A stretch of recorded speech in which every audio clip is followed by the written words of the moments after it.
Barcelona. We are here for 888 Live. It is day 3 coverage of our main event, and that, everybody, is Alexandra Botez. She's still in with what we gather average chip stack, 317,000.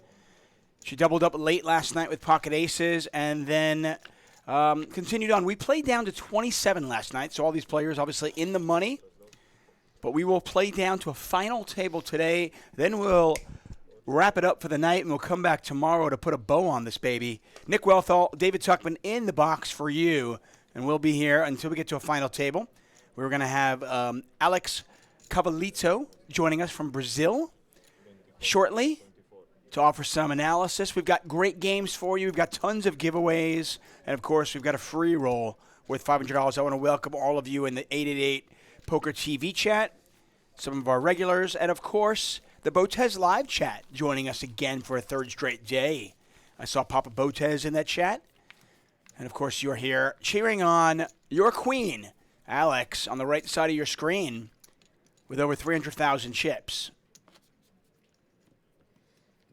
Nick, how are you? I'm good. Good to see you. Good to see everybody. And looking forward to some exciting poker. This Alex Botez doesn't play fair, right? She's like, chess, yeah, I can do that. Yeah, I'm a master, yeah, no problem, done that. Social media, building a business, yeah, it's one of the biggest. I'll crush it. One of the biggest in any niche, done that. Poker, what's this? Oh, yeah, I'll just crush that. What's going on? Yeah, I mean, is there any doubt that there's going to be like a Botez line of clothing, sunglasses? That's it. We're living. Schools, the Botez schools. We're basically living in a Botez world. It's we a just sim. have to accept it. There's no doubt this is a sim, and it is the Botez sim. I want to welcome everybody in our chat here. I see you, Leo Samo9. Neh, or any two cards. Oh, any two cards. That makes more sense. Any two cards. Magic Man. Stuckfish. Hello, Stuckfish. Board, Chessbots. Twiggy Ramirez. Gerber Baby. Hello, Gerber. Clock of Omens. Of course, over at the Botez Live chat. And then, of course, on our chat, we've got Lime Ricky, our amazing moderator. The Wind Beneath Our Wings. Xenxus. Qvi. Dixon Baba. Sloth Energy. Sloth says there's already Botez merch available. No, I know there's merch available. That's not a surprise. But, I mean, she just continues to take the world over, right? What is the action here? I was just trying to work out. It's a raise, call, and all in. All the action, it's really convenient, actually. Bottom left corner of your screen. If you ever miss the action, you can see it in the bottom left corner of your screen. Thanks, David. Yeah. So useful. Well, it's great. I mean, in another life, that was me smoothly directing you back to the poker. But in this life, where I'm working with a brain dead. No, I thought that was your way of getting me to tell the audience I was trying to where bring the you back to graphics the were. action. This has started terribly. This is going to be the worst day stream of all time. This is going to be amazing. What do you think? Please, 2 days ago I started off with "Welcome to Madrid." Yeah, that was a low point. It's gotten better since. Here we are in Barcelona, beautiful Barcelona.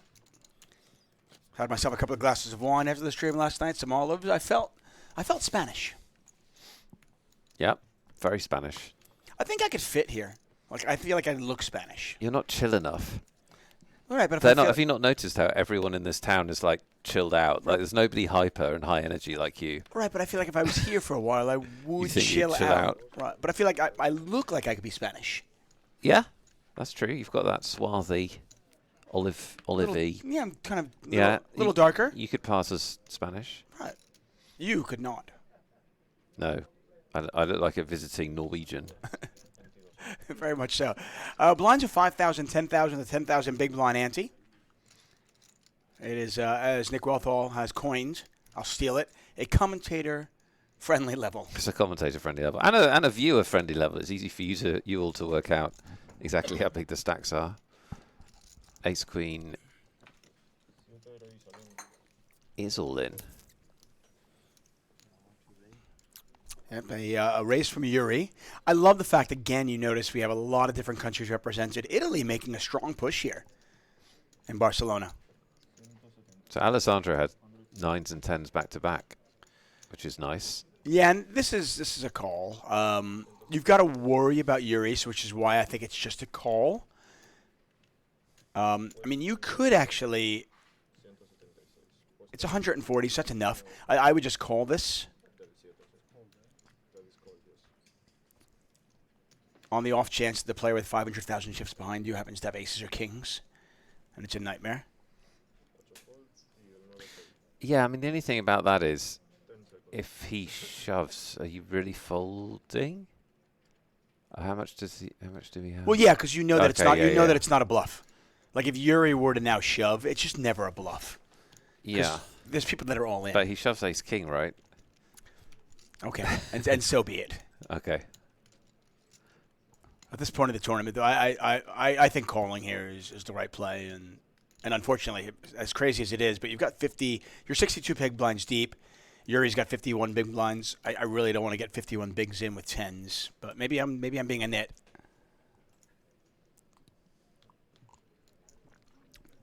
I think Marius is actually thinking about this with Queen Jack. I don't know if he's legitimately thinking about it or not, though. You never know, though. But the blue chips that you see, those are 25,000. The red ones are 5K. Yellows are 1K. The Queen Jack finally goes in the muck. I would imagine we're going to get a fold from Uri as well. And we'll see a race. But as we can see, there's one queen dead and there's one ace dead. So Alessandro's tens are a 3-2 favorite to win this. Once again, Nick Wealthall, David Tuckman here for 888 Poker. I want to welcome you all to Barcelona. Day 3 coverage of the main event. We started the day with 27 players. We are playing down to 9 today. Here's the flop. 2 hearts out there. 9 high. Alessandro. Now a 4-1 favorite to eliminate Ivan Repin. There's a 10, and that's it. Alessandro will eliminate the gentleman with the White Sox hat. So we have to make clear that all these players are winners. They've all made the money. They've all cashed. Also, the other thing I want to make clear is Repin is an amazing second name. If that's his real name, that is an amazing name for poker. Amazing. That's such a good screen name and brand. I hope he has a lot of success, because then he's going, yeah, I'm Repin. Probably only funny to our English or American viewers. I appreciate that. I love it. By the way, Mr. Repin is taking home 3,000 euros for his efforts. How much? 3,000 euros. Not bad. That is not bad. What is first place in this prize money? 66,000 euros. 66,000 euros. That's nice. That's not bad for playing poker. That's a good chunk of change. That is not bad for playing poker.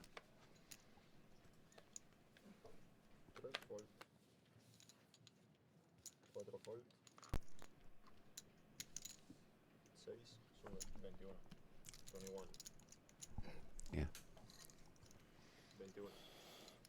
So there's a look at Uri, who just opened with the ace-6 and had to fold.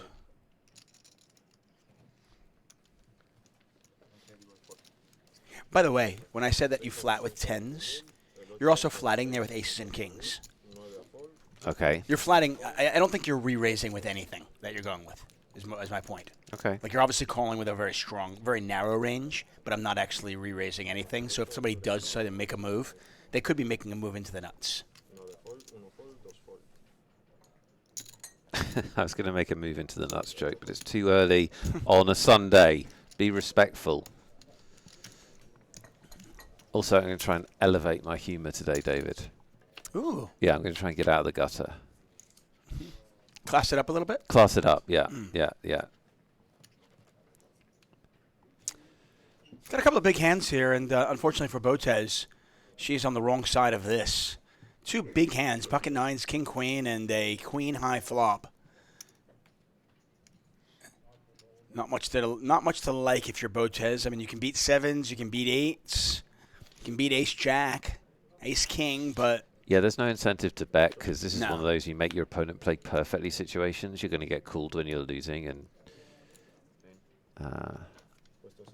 not when you're winning. Yeah, and Nuri just moves all in on the turn, and kind of a 6 spot. You can beat a club draw. You can beat king jack. Yeah, but even against those hands, like that's like their worst hands, and you're not in a you're a favourite, but you're not crushing. So Yeah. there are some spots. I'm going to tell you a hand later. I've got a hand of the day question for you Ooh. and the viewers. I love hands of the day. And Alex does fold correctly. There are some spots in No Limit Hold'em where you feel really weak. Do you know what I mean? You just feel like you're a real wuss because, like, you kind of have like say there you have nines and you haven't really been able to show any aggression, and then you know it's a good hand and you just fold. Right, just check back fold. Yeah, feels it feels weak. really weak, but it's sometimes the right thing to do.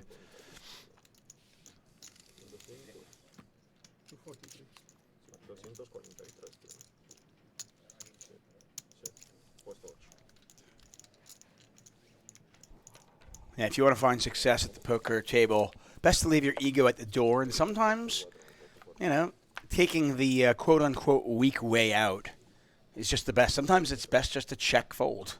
I have seen many poker players who suffer from a disease I call win every hand-itis. Yep. That's my biggest. Doesn't go well. My biggest problem as a poker player. But you actually won every hand. I wish. But when I was ahead and I felt like I was playing well, that was my weakness. I then feel like I could win every pot I was in. That's not how poker works. That would be called a sun run. It doesn't happen very often. Jamie Gold experienced it back in 2006 during the World Series Poker main event run. It happens, but it is rare. We're down to 26 players, I believe, 25 players, somewhere around there. And the main event was 1,100 euros to get in. We started with just under 400 players, 66,000 euros up top. You see in the background, we're advertising our XL Spring Series. That starts today. Oh. Yeah. Jump online. That's some huge tournaments, some big guarantees, but also satellites, so you can play for not very much and spin it up into a big sum or get into a big tournament. We're going to give you the chance to do that on stream, aren't we, David? I was going to say, why don't we, I've got an idea. Why don't we give people some tickets that they can use in the XL Spring Series? That's an amazing idea. Yeah. I woke up this morning and I was thinking, what can I do? What can we do to help the people? To help the people out. Yeah. Thinking, let's give out tickets. We can spend 888's money for them. Right. Yeah. We're good at that. We're good at that. We're good at that. It's probably our main talent, to be honest. So, yes, we are going to give away 10 888 Poker Tournament tickets.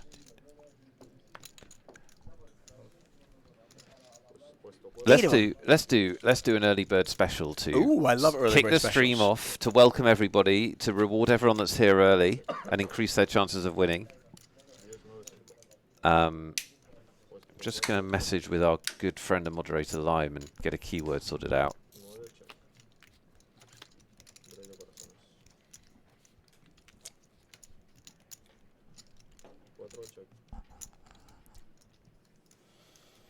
Now, again, if you want to be eligible to win this, you've got to be over on 888Pokertv. That's how our software works.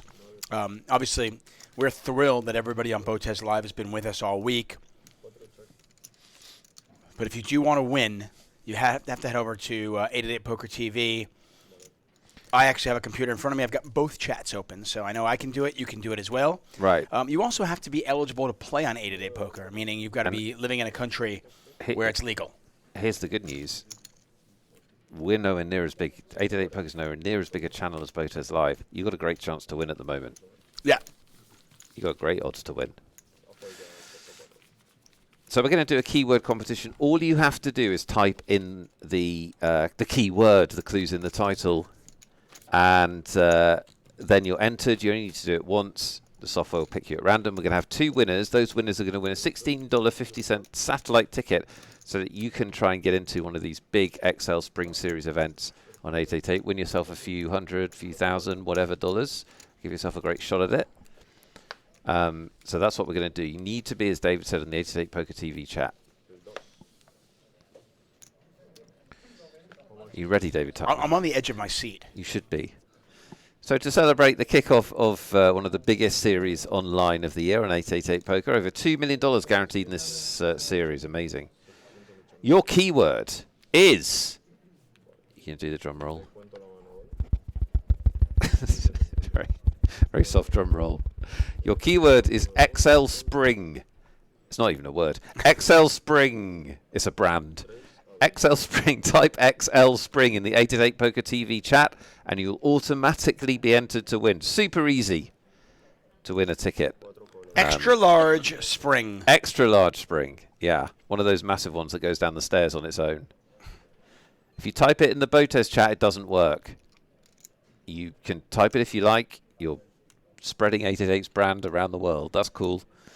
But it doesn't enter you in the competition. You've got to be in the 888Pokertv chat. But if you want to have fun and you want to enter this contest over on the BotezLive chat, I will give one random person a shout-out. Yeah, that's it. That's all you can win. That's all you can win. But, hey, it's amazing. Some people say it's better than a $16.50 ticket. Some. Literally, no one said that. Yeah, some. I've heard it. Can I give you a couple of minutes on our early bird special giveaway? 2 tickets to win. Type XL Spring in the 888Pokertv Twitch chat. If you're in the Botez chat, fire it up. Type it in. It's that easy. You need to be able to play poker on 888. So if you're in the United States of America, this is not going to fly. Not our fault. Speak to your elected representative. I mean, trust me, we're as mad as you are. We would love here at 888 Poker. We would love 888 Poker to be open to the entire world. Of course. I live in California. I would love to be able to play. It would be amazing if a series of American congressmen got emails saying, I want to win a $16.50 ticket, and I need you to pass legislation so I can do that. Might work. Medicrate says these commentators are so professional. Why, thank you. Yeah, stay tuned. This is we only started 15 minutes ago. Yeah, he wasn't here yesterday when we started talking about kissing. Yeah.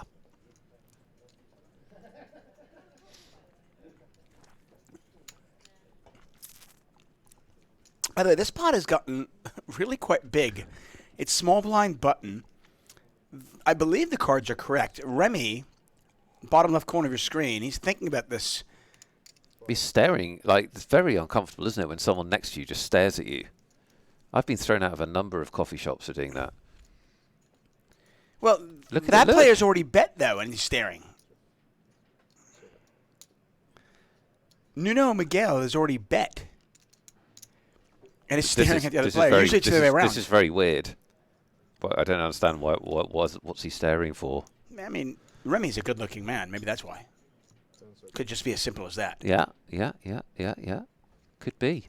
He does make the call. Look at this. The king-high call. Okay, so I've commentated on a lot of poker tournaments. I haven't seen that very often. Have you? Where somebody makes a bet. Usually it's the other way around. Usually it's the other way around, trying to get a read. Right. Usually it's the player who, the player who's got to decide what to do, staring at the other person who's already made the bet. It was wow. You wonder if there's some history with those players. It was button, small blind, dynamic. Yeah, but what's that got to do with staring at someone? I don't know, but I was talking about the hand. It was still a fascinating hand. So if I do it now, look, we're about the same distance apart. Yeah. How uncomfortable do you feel? I'm not. I mean, people stare at me all the time. I'm David Tuckman. Yeah, this is fine. Totally normal. I can tell you find this weird. Remy just called it the king high. Wait, we got winners. We're going to award our 2 early bird winners. You don't want to talk about this hand at all? No, I want to see who's won. Fresh Prince of Bot Lane, very funny screen name, and also a winner. You have won a $16.50 ticket. Congratulations to you. Fresh Prince of Bot Lane. And our second winner, Manzanarotta. You are our second winner. Come on down. You need to say it 3 more times because that was amazing. Manzanarotta. You're our second winner. Fresh Prince of Bot Lane says, oh, snap. Now, if that is an AI bot response, fair enough. You've got a very good script. But well done on winning. You're absolutely right. Everybody else, it was rigged. It was rigged against you. It was rigged in favour only of those 2 people and, as usual, against you. Botez has ace-king. Yeah, good news here. So we've got and this is really interesting. So we've got a raise, we've got a call, and now we've got the all-in. So this pot is already bloated. I don't think anybody calls, but you never know. It's still Marius really Catalan is only down to 11 big blinds, and he's getting a really good price. Yeah, I mean, obviously, delighted if she just picks up the pot, isn't she? But she's happy to be called like King Queen also. She's got both these players dominated. Can't imagine a scenario where Yuri calls, but... Fresh Prince of Bot Lane says, I was here when you guys were talking about kissing, so I'm not an AI. There's the call! Proof. Oh, wow. There's the call. Marius Catalan So, all in, and this it's is King Queen versus Ace King. It's a dream situation for Botez, but also, you know, you are now exposed to danger. So let's see if she can get through this run out. Right. I mean, that's the thing. Taking it down without a flop, you win the hand 100% of the time. Right now, she only wins at 67%. That's what I meant. I know. You're always happy to pick up all that dead money. She'll be even happier if she survives this, though. This is big, though. Wow. No Limit Hold'em is just disgusting. That is gross, and there's only 2 aces left in the deck. Botez now only 7%. Okay. A 10. Okay. 10 will be nice. A 10 will be nice. 10 ball? Ace ball? 10 or an ace. It's a 10! Wow. It's a 10! Ha ha ha! That's not very. You're not very neutral, David. You've been Botezed.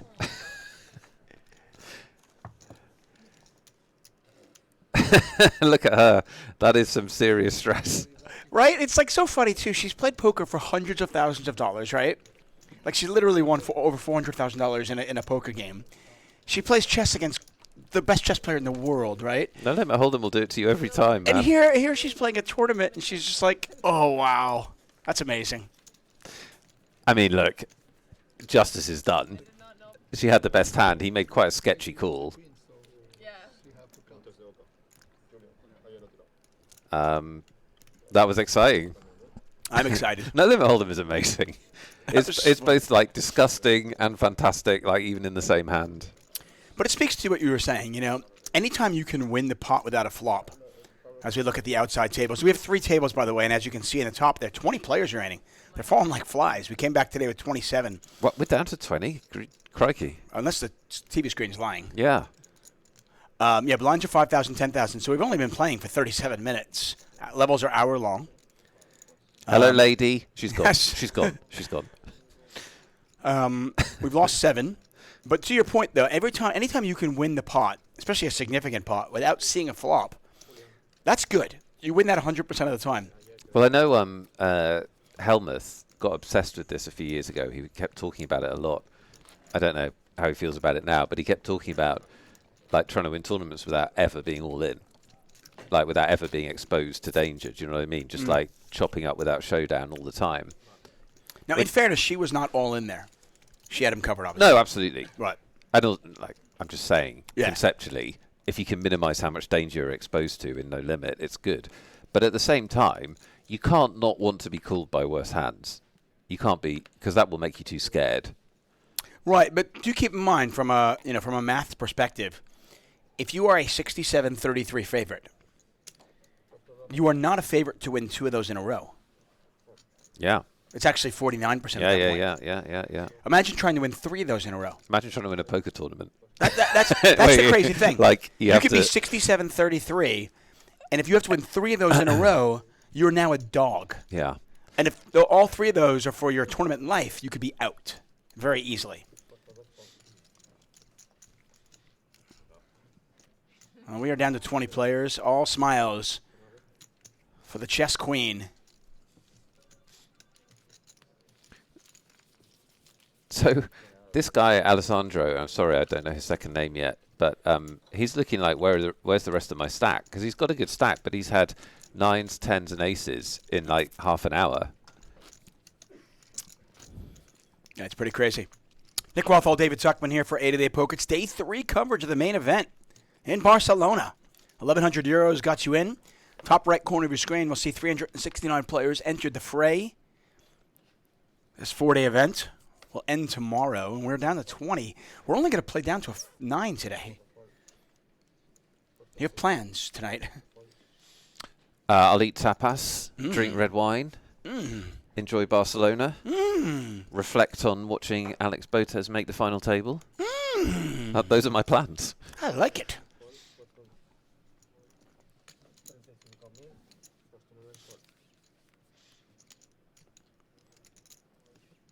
So if anyone's new to poker in either of the streams, there is a phrase that you'll hear a lot when you watch these streams and No Limit Hold'em generally, which is that there's always a sweat, and that's because it's very hard to get your chips in where the other player has no chance. It happens sometimes. Obviously, it happens on the river sometimes, but in tournaments, a lot, you know, your money goes in pre-flop, and it's amazing how often the board will run out where there's always cards that you have to dodge. So you do get these massive spikes of adrenaline. And if you watch the players, as you're able to on these streams where you see the entire day's play, there's a lot of boring spells, right, David? There's a lot of spells where you're just not doing very much. And then there's these massive moments of adrenaline where everything's at stake. There's not... I can't really think of another game like that. Alessandro's just... All he gets is pairs. And big ones. Yeah. Botez has got a pretty hand. I think she correctly, certainly reasonable for her to raise in the cutoff with Queen 9 suited. Obviously... he just flats. He just flats. Trappy. Oh, he's sick of winning no small pots. He wants to win a big pot now. Yeah, I mean, Botez fans, you should be rooting for her to miss this flop, really. Or really hit it. You really hit it. Like Queen 9 deuce would be good. Or like Jack 10 Queen. Alessandro fans, you're looking for the opposite. Yeah, see, this is good. Harmless. She completely missed. There's nothing there for her.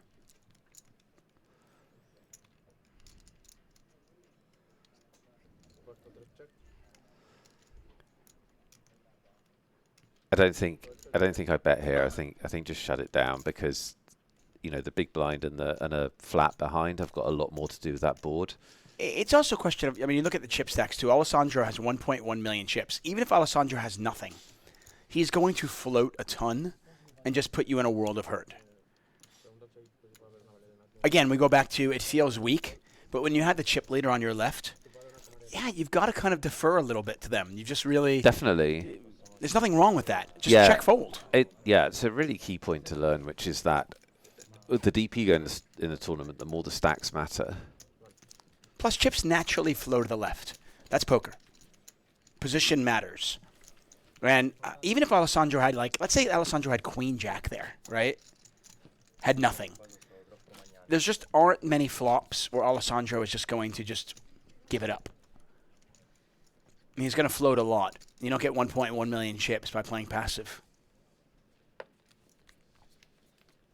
Yes, first place is 66,000 euros. We have tons of giveaways. We've got free rolls for you. The first free roll, by the way, begins... It's the only free roll. We have one tomorrow, too. But the free roll today starts at 17 GMT, which is 5 o'clock GMT time, or 7 p.m. local time. Look at that. 3 days in, you've mastered the timings. That's very strong. Outstanding.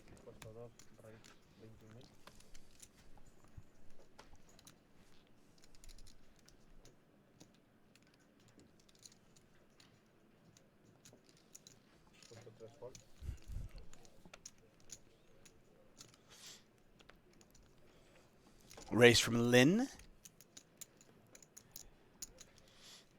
How many different countries do we have represented at this feature table? 14. It's really weird. I can't get my head around it. I don't know. Doesn't it seem like it?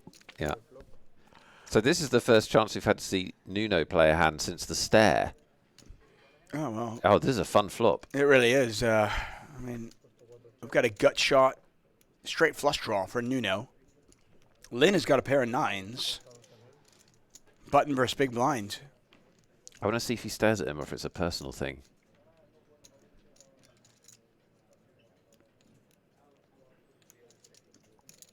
Just a call. And no stare. And no stare.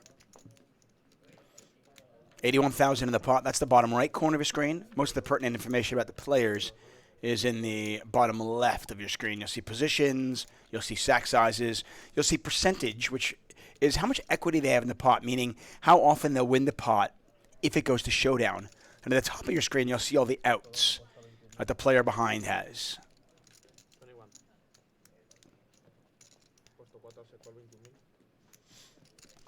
Lynn bets again. I think a lot of players check this back. But Lynn decides to bet it one more time. Well, he's up against the big blind. Yeah, but So he has a bit bigger range for that call on the flop, and works out as a good value bet. it was actually the perfect bet against that exact hand. Yep. Fat Bob Records. Hi, how are you, Fat Bob? He says he has to be the aggressor to bring out the stair. Looks like that might be true. So when he's betting, he gets punchy, he gets aggro. Certainly possible. We've got one more day of action here in Barcelona. Our next 888 Live stop is in Bucharest. That's right. August 8th through the 14th. We'll be there. Quick look at the outside table. We've got 3 tables going right now. 888 Poker on Reddit. Coming soon to a theater near you. We're also on YouTube, obviously here on Twitch, Discord, Facebook, everywhere. And we seemingly have free rolls, separate free rolls on each one. Yeah, you can play a lot of free poker with 888 if you'd like. And why wouldn't you? It's good fun.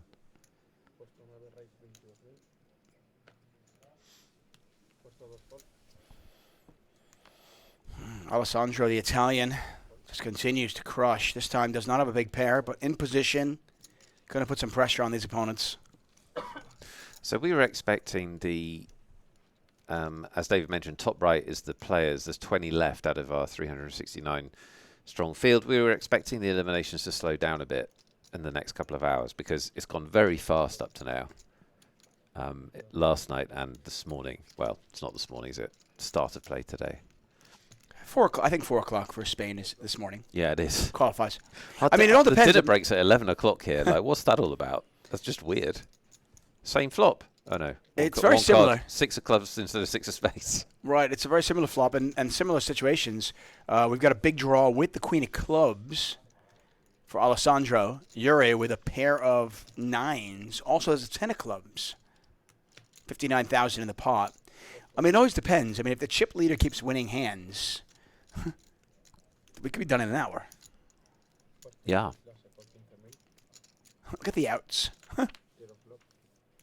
That's just silly. Look at the outs. 24. There's too many outs. It really is. Wait, that's like almost a maximum. It goes check, check on the turn, and blank, blank. See, and too many outs. That's why he missed. yeah. The deck got confused. It had too many options, and so it panicked and put the 2 of hearts up there. I'm kind of surprised Alessandro did not double barrel that against a big blind defense. I want to put a lot of pressure on a pair of 6s. I want to put a lot of pressure on a pair of 9s. I'm the chip leader. I've got a ton of chips, and I've got a huge draw. Have you? You haven't got anything, mate. You're not even playing. Try to put myself in the player's shoes. I think if I'm the chip leader, then I'm going to double barrel that, and I might even triple barrel, especially against the big blind defense. They just tend to defend with anything, and they're going to call one bet with any pair, any draw.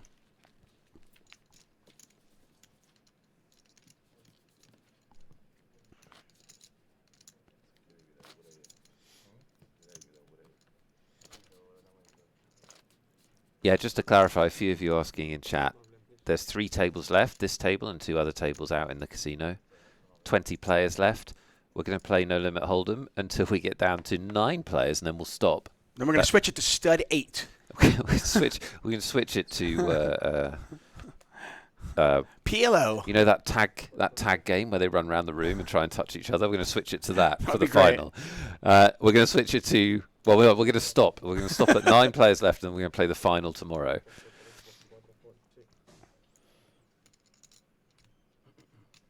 Yeah, this is scheduled to be a 4-day event, so we'll make use of the full 4 days.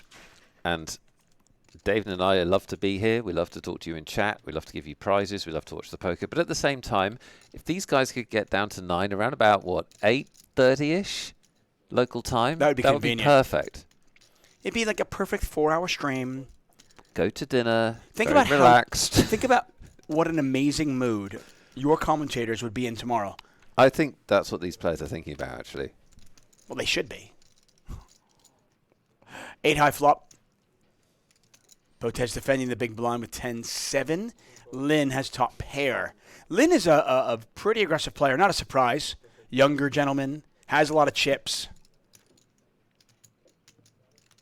Wearing a Yankee hat. I mean, does he always make that? All the telltale signs. Does he always make that mouth shape when he bets? I'm going to watch next time he bets. He does that when he has something, which is every time. He always has something. He always has it. I see.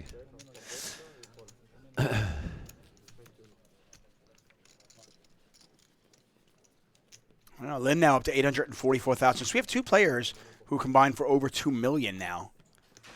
Player who is returning from table. Yeah, and interestingly enough, Botez has a crap seat. Like she has a bad draw because those big stacks are on her immediate left, which makes it tough. Lin has the great seat. Lin has position on the other chip leader. Yeah.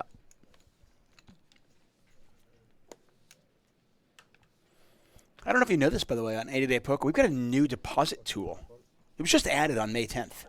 Have you heard about this? Yeah, I'm stoked for it. Yeah, it's amazing. Tell everyone about it. Yeah, it's called Luxon. Is it? Yeah, I mean, some people say Luxon. I like Luxon. But however you say it, the cool thing about it, if you deposit using that tool, you'll receive a bonus. All you've got to do is insert the promotion code that you get through your email. That is it if you signed up for 888 Poker's newsletter, which why wouldn't you have? Everybody has 888. You have it, right? I wake up every morning with 888 Poker's newsletter. Good. Yeah, it's a great way. Coffee and my newsletter. I've told my wife and my kids, don't talk to me until I've had coffee and I've read my 888 Poker newsletter. Yeah. Keep your stuff to yourself. Yeah. Give me my me time. Yeah. Even my dogs know. I'm just not myself until I read that newsletter. Anyway, check it out. New deposit tool called Luxon.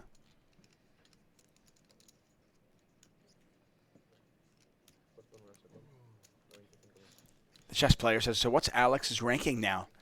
Well, I think she's at like, what, 2,300 in chess and a 1,900 in poker. She might be better at poker than she is in chess in the poker tournament.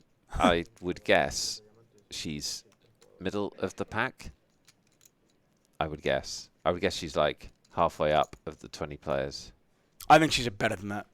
Slightly higher? Yeah. I would say she's probably number 7 or 6. I mean, Daring Paul says yes about the middle, so well, there you go. Daring Paul and you are wrong. No, we're correct. What are you going to say? Remy's binked it. Yeah, he's got the stones. Time for Nuno to stare at him for no reason. What's your favorite? Is it nuts, stones? He's binked it. The nuts. What's your favorite way to say it? I like stones. The nuts. He's flopped the nuts.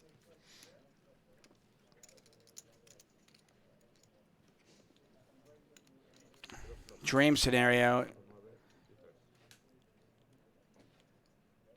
You flop the nuts. You still have the nuts. You got to redraw to the flush. You got everything. Yeah. You don't even want the flush to come in because then you don't have the nuts. True. Just like a nice deuce on the river.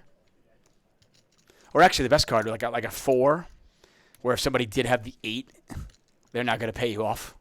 Yeah, Queen Bee Poker says if you're playing split pot, obviously nut. Oh, you love the nut. Nut's good. It's quite hard to get, but you have the best high hand and the best low hand.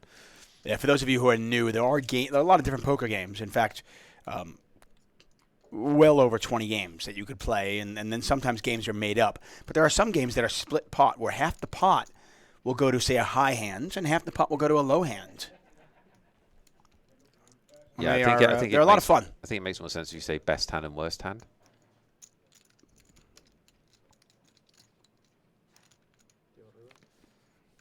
So Rebby gets more action here. Always nice when you have the nuts and you keep getting action. God, this is a clean run out. I mean, if you're Alessandro, you might pay off. This is tough. Just a question of how much Remy wants to go for. Does he want to be greedy? He's still got the nuts, effectively. Well, I quite like a shove here because it looks a little bit bluffy. Like, think about it for quite a long time and then shove.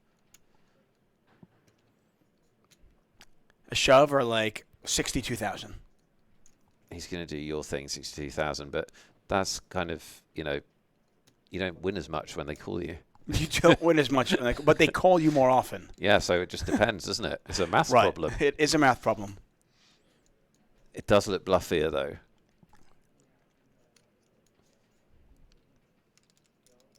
I mean, you're trying to get called here by a 7, right? There's a great phrase in a poker book I read once that if you folded to every...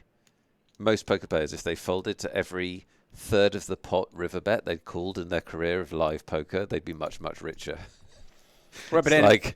like it's what people bet when they want to get paid on the river. 100%. And then I'm going to take that, one step further. If you know you're playing against somebody who thinks that way, well, then you can start betting 1/3, 1/4, 1/5 as a bluff. Yeah, but you can. I did it once. It was players... honestly, it was the sexiest thing I've ever done in my life, where I actually bet like 1/8 pot, and they folded because they were like, "Well, this is obviously a value bet. There's no way you're bluffing on a 1/8 this small bet." Right. And I was. Nice. And that is the sexiest thing you've ever done. It's the sexiest thing I've ever done. I mean, think about how cool that is. For that bluff to be profitable, I only need my opponent to fold like 1 in 9 times. That's crazy. Alessandro's thinking about this because he is getting 3-1. Yeah, I'm just a big fan of like thinking outside the box. Nice fold there from Alessandro. Remy does not get the call.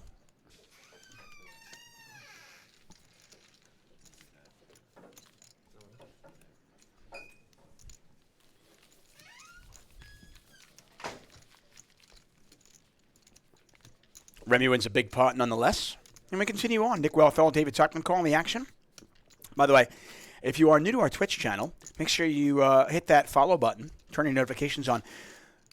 Nick and I host a show most Mondays called Magic Monday, where we are turning the worst day of the week into the best, truly making it magical. Still 20 players remain as we look at one of the outer tables. There's also Blast Off Wednesdays. We have Focus Fridays. Occasionally Magic Mondays on a Tuesday. I know it's confusing. But if you follow, then you'll find out when. We always have giveaways. We try to keep it fun. It's not a very long show. Those shows start at 8 p.m. GMT time. We have our YouTube channel where we've got a free roll the first Saturday of every month. $2,000 free roll. I was just laughing because your pitch is tune in. If you hate it, it's not that long. So Right, but there's giveaways. Yeah, and it's not that long. You'll be out of there. Don't worry. It's like, just come, take your medicine, and then but maybe you'll get it. Maybe you'll win a ticket. Okay? Exactly. Now, we try to keep it fun and certainly light. Botez, by the way, with ace-10 on the button. Just calls the hijack open.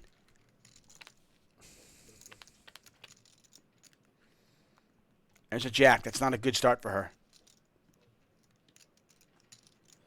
She might have figured out a way to win this pot.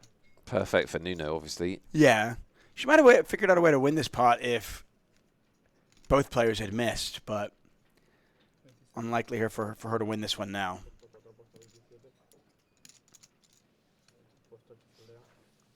And quick fold, fold. Something I've really been impressed with about Botez's game is it seems like she's not afraid to just be like, yeah, I'm not going to win this hand. That's okay. And I think that's sometimes hard for inexperienced poker players. Yeah. To just give up. Like, yeah, okay. I'll get the next one. She's very patient. So I mentioned the YouTube channel. We've got a ton of great content there. A lot of strategy, 888 Ride. It is an award-winning, well-renowned show.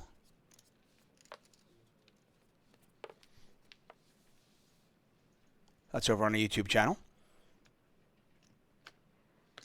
Reddit's coming soon. It's like Botez. Just can you stop saying the Reddit thing? No, I'm really excited Please about Reddit. stop saying the Reddit thing. It's so weird. I want to know what we're doing there. How? I really want to know what's happening. How can Reddit be coming soon? Like, I can set up their Reddit account for them if they want. It'll take me 15 seconds. It's coming soon. I don't get it. The best thing is, why don't you go into Reddit and take 888 Poker and see what they do? And They're sell like, it to them. Wait a second. Who took this? Oh, no. Somebody in the chat's going to do it, though. Well, enough nonsense for us. Do you want some poker analysis? No, not from you. Me? No. Don't be ridiculous. I would never ask you for poker analysis. I'm going to ask a qualified professional poker player Good. for analysis.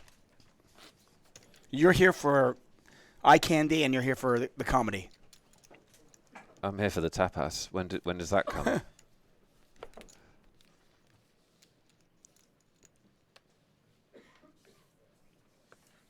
Who's doing now? This is David. I thought you were going to do introductions. You talk more about Reddit than you do about what's actually happening on the show. I was just waiting till he actually had his microphone. It's such hard work. It's really not. I was just waiting for the microphone to be on. I was waiting for our production crew to make sure that it was actually on so we could say hi. It seems silly for me to introduce somebody and go, and we have, and then he couldn't talk. But you launched into the preamble without finishing. It's like you fluffed us and then you left the bedroom. It's called a pregnant pause. It's called a tease. Weird introduction. A little bit of a tease. It's weird. How professionals work, okay? Yes. Here for professional poker analysis. The professional poker player, he streams a lot. He's amazing. He's a very, very good poker player. You saw him yesterday. You did see him yesterday make it a legendary fold with ace-10 and then triple up with ace-queen just moments after that. Unfortunately, it was not to be. He did get eliminated last night, but his loss is our gain as he is in the booth with us. It is Cabalito. What's up, Alex? Hey, guys. Thanks for having me here. And, yeah, it's going to be fun. It's always fun in the booth with you guys. And let me know how is day 3 going? Who do we have at the feature table? What's happening? Well, you're going to help us with that because I think you played with most of these players, or certainly some of them. You can tell us who you've played with. He asks us just like as if we're paying attention. Yeah, we've been busy arguing. Oh, okay, sorry. It's actually been quite lively, I think. Yeah, There's been some decent action. We haven't had too much of this, so we haven't had too many 3-bet pots, have we? No, we have not. Yeah, I saw that the chip leader opened and then small blind 3 bets. And I think if the chip leader is doing his job, he's probably opening a lot of hands. Mm-hmm. And in the beginning, people usually just feel the waters and then say, okay, let's test you then. And yeah, to be honest, I think from this table, from the people I'm seeing, is only Alex I have played with. And I saw the other guys, they were on side tables, but unfortunately, I think most people I played with either busted after me or they're not here. Did you cash? Nope, I busted 8 to the money. But it was okay. It was a very good spot, and if I double up there, I think that I would be in a very good position to maybe make a final table, but go deeper. So I don't regret it. I mean, I can tell the hand, but I think it's funnier if I tell the hand that the player that busted me played on day 1, because that was one of the most interesting hands I've ever saw. Is that the hand you told me? Yes, it's it is. the same guy? That guy okay. busted me. Yeah. Oh, no. Really, yeah. Yeah, I mean, honestly, okay. please tell us. That's why you're here. Okay. Oh, by the way, everybody, though, if you want to follow and click on Mr. Montavani's Twitch stream, he is at Cabalito Poker. The link is in our chat. You can click on that. You can follow. He does a great job. And if you want to get better at poker, follow him. He's really, really good. Anyway, go ahead. All right, so we are on day 1 of the main event. Big blind is 600. You're going to make David guess the hands, right? Yeah, of course. Cool. Because I know the story. Okay, so I got to listen. Hold on, stop. Yeah. Okay. We have a big stack opening under the gun, and then under gun 1 considers 3-betting. It's pretty clear that he was actually considering 3-betting, and then he flats. This is day 1. Day 1, yeah. Button flats, and then the big blind, who's also a big stack, but not as big as under gun. So big blind 600, right? So 12, call, and then he squeezes to 6,000. Okay. Undergun makes it 13,000. 13, okay. Yeah, so very he small 4-bets. 4-bet. Yeah, small 4-bet against the squeeze, and they have some history. Basically, the guy on the big blind tried to bluff undergun out of a big pot, and he couldn't make it. Okay. Everyone else folds. So heads up between the two big stacks. Yeah, flop is 855 rainbow. Pot's about 30,000. 32-ish. Okay. Yeah. What is it? 855 rainbow. 855 rainbow. Okay. Yeah. Obviously, these guys have the nuts. One's got aces, one's got kings. Yeah, keep going. Okay. Big blind leads. I'm kidding, everybody. Big blind leads for 5K. Big blind leads. Okay, so not the under the gun, the big blind. Big blind Oh, right, leads. right. Yeah. 5K into 33, Yeah. 32. Undergun calls. Okay. Turn is the other 5, so it's 8-5-5-5. Big blind bets again. 10K into 10K. like 42. 40 something. Yeah. Undergun calls. Okay, so pot's like 62,000 going to the river. 62. Yeah, and he The has board is half pot behind. 8-5-5-5. Yeah, 8-5-5-5. Big blind has 30K behind, roughly. So okay. half pot behind. Wow. Big blind jams. Undergun calls. I would like you to guess big blind's hand. River is the queen, by the way. River's a queen. Yeah, and then I mean, I feel like this is a trick question. it feel is. like this might be a trick question. Well, I always go to what is the player trying to accomplish, and it certainly looks like the bet on the flop and the bet on the turn was please don't fold, and now I want to get paid. I'm going to go with the big blind has quads. And undergun. Under the gun, gosh, that was the original razor. He squeezed small, like he 4-bet small. 4-bet small. I'll go with kings. Nailed it. So under the gun, under the gun has quads for ace-5 suited. Yes. Under All the right. gun has Oh, quads. under the gun has quads. Okay. Darn. Big blind has Jack-4 offsuit. That's amazing. Yes. That's fantastic. Jack 4 offsuit. Wow. So the player who 4-bet really small just had a 5. Yes. And the guy that called the 4-bet out of position had Jack-4 off. Right. Okay. Well, we have Jack 4 aces offsuit here, is- so let's see. Yeah, the actual table was a very interesting hand. My read for the Oh, guy had wow. a 5 We wasn't might get- terrible, but We might get a hand. oh, we might for sure. Remy, by the way, already won a big hand off of our chip leader, and it looks like he'll likely win another one. What's the play here when it's under the gun open and you're in the small blind nines? Yeah, just flat. I think medium pairs are often misplayed deep in tournaments, especially versus strong ranges. Basically, like when you 3-bet here versus early position, yeah, you're getting worse pairs to fold and better pairs to call or 4-bet, right? So, for example, let's say chip leader is opening deep in a tournament, and actually this is the other way around, right? Is the second biggest stack is opening and chip leader is 3-betting. But basically, if you 3-bet nines, what is opener gonna do? He's gonna fold 7s, 6s, 5s, 4s, right?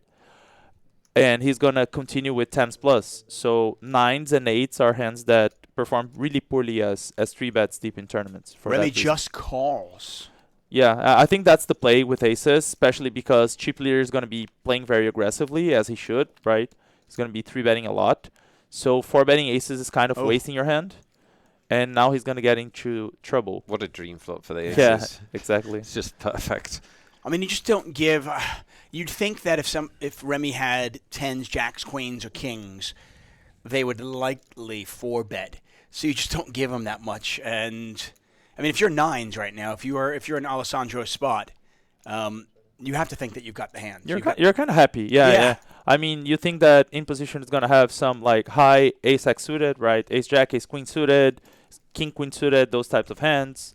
Yeah, he could have a hand like even ace-queen offsuit with a spade probably that continues as well. So 9s are feeling happy. And yeah, Remy, especially with the ace of spades, should just never raise and let the chip leader keep blessing off. Oh my god. He jammed, I think. Oh, no, call. Okay. Just a call here. Mm-hmm. Now, obviously, if you knew what your opponent had, you'd probably jam. Yeah, but you yeah. don't know that. That's not how poker works. That's kind of an action killer because, yeah, basically now Alessandro knows that if all the chips go in the middle, he's never good. I mean, he's not afraid of the 10 per se, but a spade is not good because basically Remy is either trapping or he's connecting with the spade, you know, so yeah, the spade is really, really bad. And he should probably just check fold the turn. Well, Remy's going to check it back, though. Nice. The river's another spade. Does pair the board, so both players the flush. Obviously, Remy with the best of it right now. Pot's got 424,000 in it. Remy with less than a pot size bet left. I think standard play here is to jam. And, I mean, it is quote-unquote GTO, quote-unquote solver approved and all that. But considering Remy's range composition, is very hard for him to have bluffs.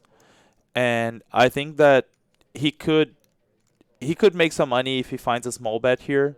But if he jams, I think Alessandro's going to get out of the way. And this is a very good showing of how compounding mistakes work. I think that's a bit too big. Look at Alessandro. Alessandro looked at his nines to kind of see, and he's like, I do have a spade. Oh, no. Now what do I do? Yeah.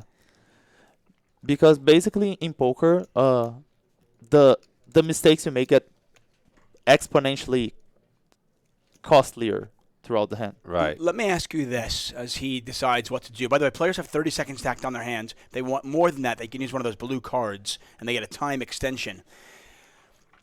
How many, unless Remy has a pair and he was trapping, how many unsuited hands does he have? I mean, is he opening king queen here and king queen off and then calling? King queen, I think he might fold pre offsuit, so he doesn't have a lot of offsuit hands. I mean, he's gonna have ace queen off, could have at least some ace jack off, king queen off, but I don't think that's likely. And then he's gonna have pairs, and he's gonna have. But how many he's gonna have pairs some does he backdoor have? flush draws. Like he's gonna draw his bluffs from backdoor flush draws, right? So, ace jack, ace queen of clubs, king queen of clubs, but that's not a lot of combos, right? And then he's gonna have ace queen off all the time, so a lot of flush combos there. He's gonna have aces and kings with a spade. So There's a call. yeah, He makes the call. He's going to see the bad news. And Alessandro can only nod his head. And a big pot for Remy, who's now our chip leader at the Fitcher table, almost up to 1 million chips there, 977,000. Question I was going to ask for you, though, as well. If he does have the ace-queen, say, or the ace-jack, yeah. if he's floating the flop, right, he probably has a spade in his hand, but is he not betting the turn when it gets checked to him? That would be confusing for me because I would be thinking, well, if you've got ace-jack or ace-queen and you had a spade in your hands, wouldn't you try to take it away on the turn? The stack to pot ratio on the turn was 1, right? So you don't have to bet the turn to get it all in. And you kind of want your... Because, again, we are talking about chip leader versus second in chips, right? Third in chips, but yes. Yeah, so chip leader is going to be 3-betting a lot of stuff, including offsuit hands, right? So let's say you have the nut... let's say you have either the nut flush, so let's say you have ace-jack of spades, or then you have ace-queen with a spade. Both of these hands want the 3-better to catch up, right? Both of the hands want the 3-better to see a river and improve, and the chip leader is going to be 3-betting offsuit hands. He's going to be 3-betting some offsuit king X. So yeah, I think he doesn't accomplish much by betting the turn with that SPR, regardless if he has a flush or a flush draw. Great stuff there. That, of course, Alex Montevano. You can follow him on Twitch. Goes by Cavalito. And we're lucky to have him in the booth. Nick Wealthall also alongside me as we watch day 3 coverage of the main event here in Barcelona. Here's the player who's actually second in chips, Lynn, in the small blind with ace-deuce. Botez, by the way. So this is your fault, Cavalito, because we've had no 3-betting. And then you sat down and we've had 3 3-bet pots in a row. Oh, They're trying to impress him. Yeah, that's what I'm saying to you. by the way, Botez just folded. I missed that yesterday. There was one hand yesterday that I 3-bet the chip leader with ace-7 suited, and he snap 4-bets me. You guys saw what he had there? I don't remember. I didn't see it, to be honest. He had you beat. Yeah? Okay. It wasn't a bluff. I remember it. Cause I would have remembered if it was like a yeah, it crazy wasn't bluff. a bluff. He had it. It wasn't a bluff. He had it. I'm trying to remember what he had. Hey, since we do have the BotezLive chat here and a lot of Botez fans. Right. By the way, since we have Alessandro on Botez's left, I'm calling Botez anyway. It's one of the reasons why I'm not calling her Alexandra, so nobody's confused. Anyway, here's a look at Botez. She has the two of the chip leaders on her left. Yep. What would your advice be to her in this situation? Yeah, she should be picking up. She should tighten up a bit, and she should be willing to 4-bet jam more, right? So the chip leaders are gonna be 3-betting her with some offsuit broadways, with some ace-x. So when she opens, she has to be willing to go broke with some hands, because otherwise they're just gonna exploit her by 3-betting too much, right? And this is a very interesting flop, and everyone got a piece. Nuno with a flush draw. Botez has got a gut shot, but the king of clubs would be no good, and we see the king of hearts in Lynn's hand. There's a bet. There's a call. 2 calls, exactly what Alex wanted. Yeah, and then the king of diamonds on the turn. Yeah. That's definitely the plan. Yeah, we've seen Botez. Oh, wait, he didn't call. He shoved. Yeah. By the way, Botez is raised with Queen 9 and King 9 and got either played back or just called by the chip leaders, which put her in a tough spot. This is the time she actually picks up a real hand, ace-jack. And unfortunately, just has not really connected with the board. She's going to be down to 16 blinds, which is not ideal. Yeah, but I did play with her, and she has a very solid pre-flop game. So I think especially deep in tournaments, this is one of the most important skills to have. So, I mean, sometimes things don't go your way, but I think people underestimate how important pre-flop is to poker. For example, Yeah. the former chip leader made a pre-flop mistake, and then he lost a lot of blinds, and now he made the other guy chip leader. I was going to ask you about this because you said, because I think it's a really important idea that poker players forget, which is the idea of compounding mistakes and how you can trace your errors back to pre-flop so often. So just like speak about that. Exactly. Lynn makes the call. So we're going to see this one, king-queen, top pair versus a flush draw. And if Lynn wins this hand, he will take the chip lead, and that man will be out. There are your outs in the top of their corner. Nuno Miguel, tournament life on the line. This pot's got 595,000 in it. There's the king of clubs. By the way, had we seen that, that would have been trouble for Botez. She would have made the straight and been dead. 2 pair now. No full house, and Nuno Miguel is going to essentially triple up here.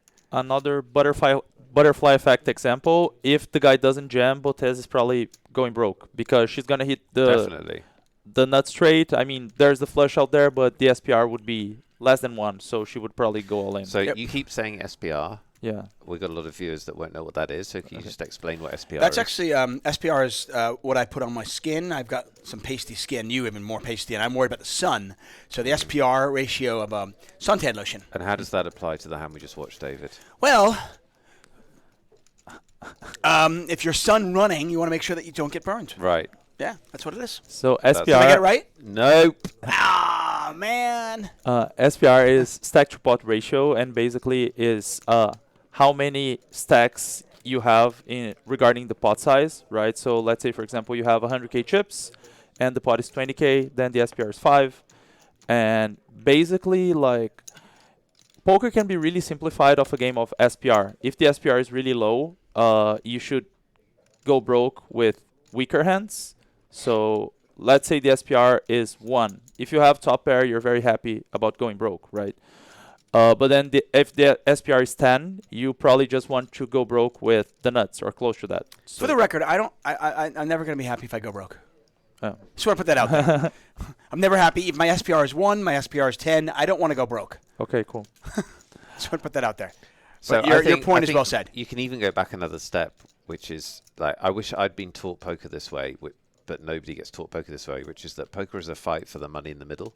Yes. And it's not taught this way. It's taught as in hand rankings is the first thing everyone learns. But actually, the first thing you should learn is poker is a fight for the money in the middle. The more money in the middle there is relative to your stack, the weaker hand you need to be prepared to put the money in, because Exactly. as you just explained. And if everybody was taught that first principle, they'd understand a lot more of everything else that follows, like, you know, equity in pots and pot odds and so on, I think. Yeah, I agree. And I think lately, even I think people are giving a lot of attention to mindset and all that, which is good. But first, you have to be good at poker. Otherwise, and I did make that mistake myself. I was like meditating, and I didn't know the ranges I should play at the final table. And Sorry, that's just really funny. He's so You're like, true. I've solved my mindset. I still suck because I don't understand anything about poker, but I am so calm about it. Yeah. I have no idea if a straight beats a flush. I'm so focused. But hey, listen, I am zen as fuck. Yeah. That's very good. Cabalito, Wealthall, Tuckman in the booth. Calling the action. We're down to 19 players. Level 2 so far of today's action. There's 40 minutes left, as you saw. 6,000, 12,000 of the blinds. As we look at a 4 high flop, there is no 10 out there. So forget what you see on the screen. Well, the graphics in the bottom right corner. The flop is actually 4-3 deuce. Yeah, just going back to what we were talking about, compounding mistakes. Yeah. Basically, mistakes get exponentially more expensive as the hand progresses. So if you make a pre-flop mistake, it's going to cost you some money, but then it's going to take you to a flop where this is going to get more expensive, and then as the hand progresses, it's going to get more and more expensive. I can use the analogy, and maybe Nick can relate to this, and maybe you can as well, and maybe somebody in the chat as well. Yuri, by the way, had the best hand. Now definitely has the best hand with the wheel.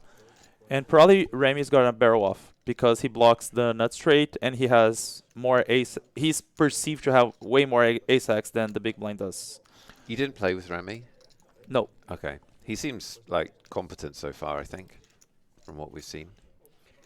So you talk about compounding mistakes. So let's say my first mistake was I went out for a drink as opposed to just going back to the hotel. Exactly. And then I ordered a second one. And then my friend said, hey, there's this other spot that's open. Do you want to go there? And that was now I've had a couple of drinks. I probably should go back to the hotel. But no, I go to the next spot. And before you know, it's 3 in the morning, and nothing good happens at 3 in the morning. I agree. That's exactly. I couldn't explain it better. Okay. So for those of you out there who aren't, math, blah, blah, nerds, hey, this is good. Just trying to help the other people out there. Yeah.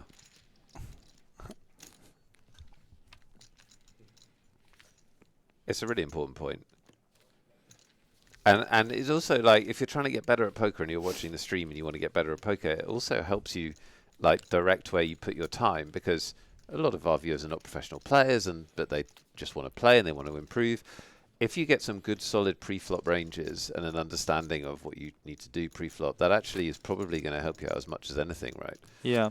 I'm going to say something that's going to shock part of the audience, but winning poker is really boring.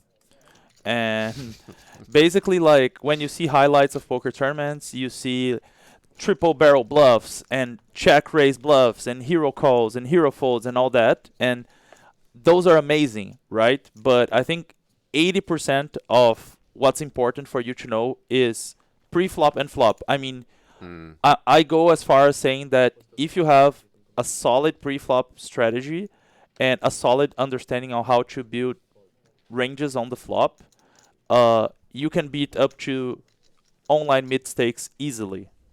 Wow. Yeah. That's a write-it-downer, people. Oh, shoot. Yeah, Can you say it again? No, you missed it. Well, Put good news is for everybody out there. Time and effort. We into record. Building. Yeah. I was going to say we record all of these shows. We archive them. But that's the bit you want to listen to. I'm going to just mark it down. So about an hour and 40 minutes into hour and 20 minutes into our day 3 show here in Barcelona. There were two critical nuggets. One from Alex about poker, and then one from you about nothing good happening at 3 a.m. Both very important. My underline of that piece of wisdom. An adult told me this when I was in college. They said to me, if you go home 2 hours before the night ends, you will miss nothing and you'll have a much better, happier life. And when I was 19, I thought that was so dumb. But now I actually think if I replay the last 2 hours of every night, that's when it falls off a cliff and gets really messy. How do you know what the last 2 hours are? Oh, you know. It's when you're in a bar and everything's like gone great and everyone's having a great time, and it's what you said. They say, shall we go on? Yeah, I'm just gonna stop you because these guys have a very interesting dynamic. They do. Yeah. A little bit of history here. Oh, no. What a flop here. Uh-oh. 3-bet pot again. So Alessandro opened under the gun with king, queen off. Remy one of our chip leaders, 3 bets. As you mentioned, they have history. This is the players 9s versus aces just moments ago. Now we've got top pair for Alessandro and bottom set for Remy. I can a analyze. Dream flop. I can analyze this one. It's bad.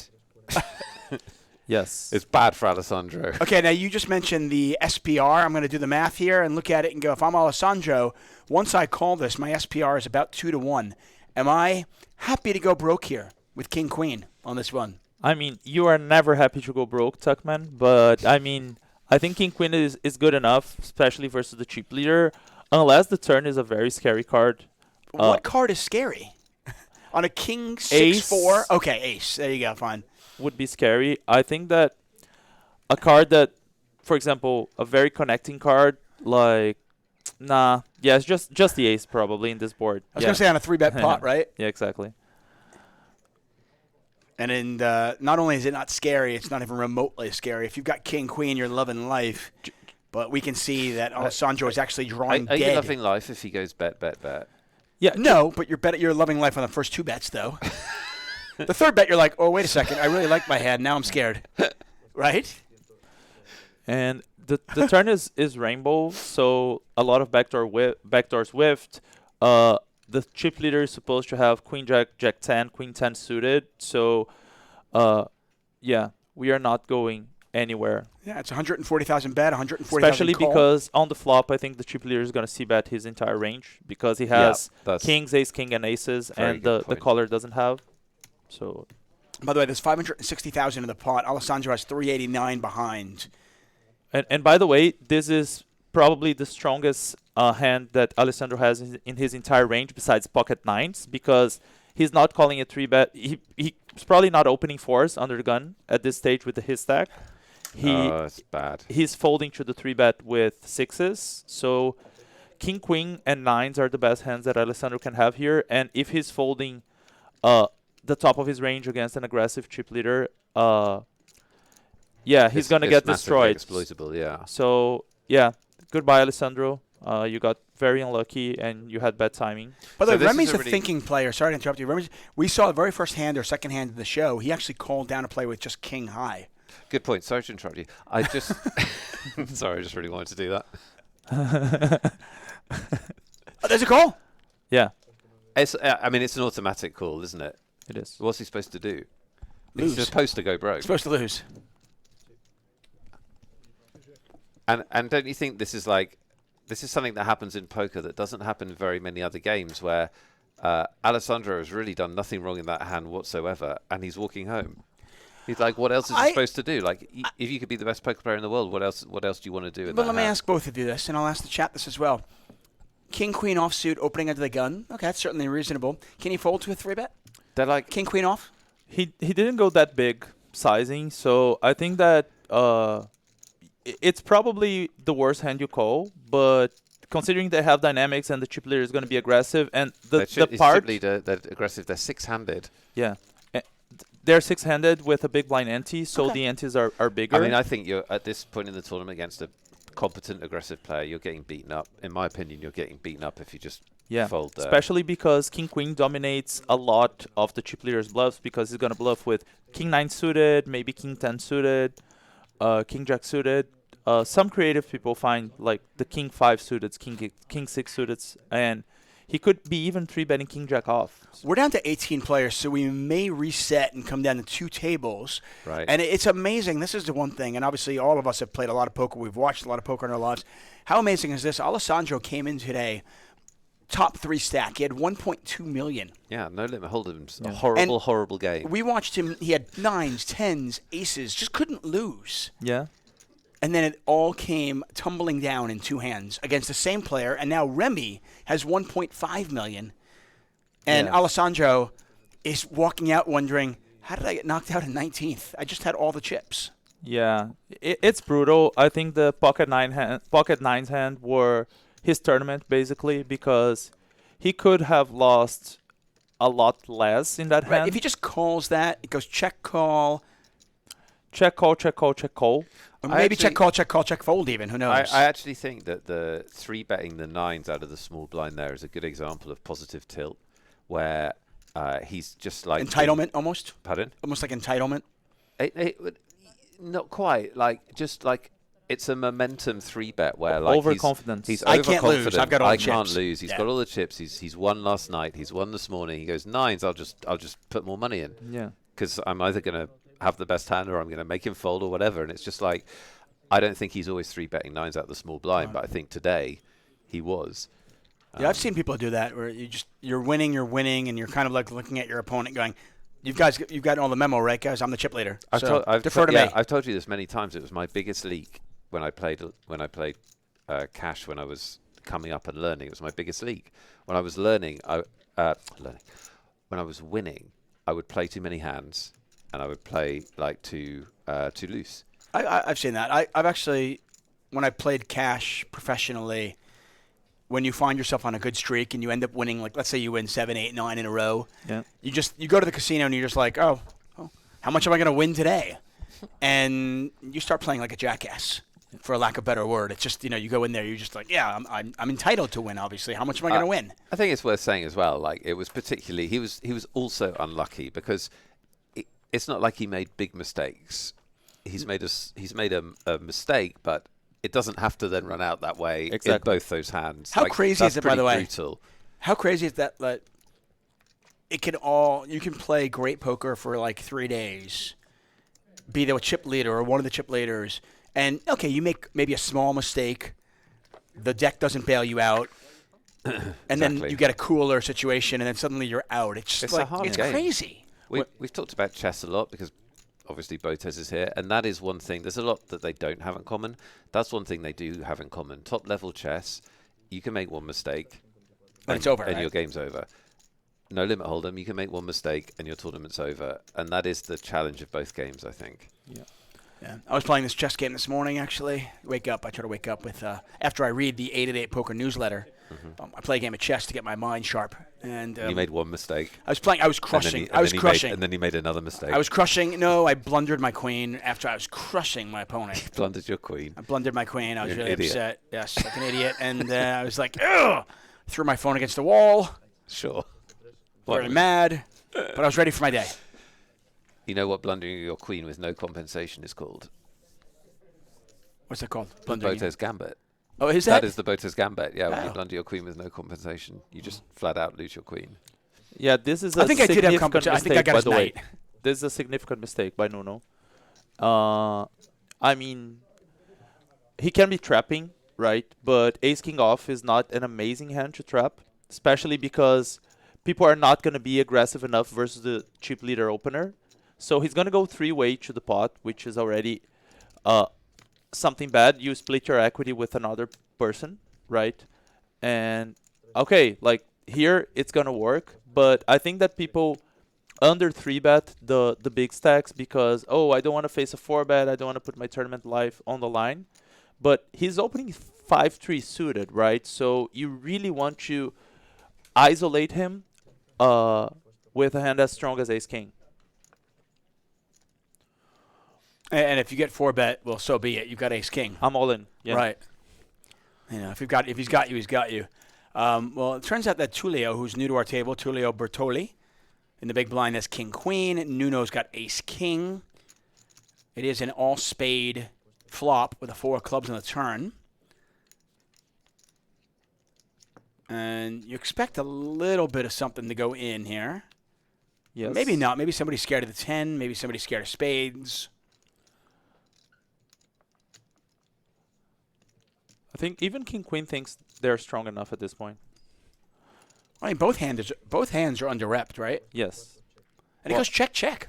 Yeah, but this just shows that people, when it gets really deep in tournament, the play gets a bit tighter because there's a lot of money on the line, and if you're not really sure of is this good enough to value bet and all that, you just check, and it's perfectly natural. I mean, when you get more experience and when you start studying more, looking at sims maybe, then you're not gonna miss those types of value bets, but what's going to happen now is probably an adjustment of how wide are people going to go for value, how wide they're going to play pre-flop, and it usually gets tight when we're getting deeper in tournaments. Yeah, for sure. Cavalito, can you come up with a really great word? Because I'd like to give away 2 $16.50 tickets. And we need a keyword, but I need you to write it down.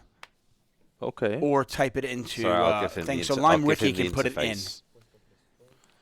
Okay. So this is a keyword giveaway, as always. If you want to win a $16.50 ticket and play on 888 Poker for free, head over to the 888 Poker TV chat and type in this word once we let you know what it is.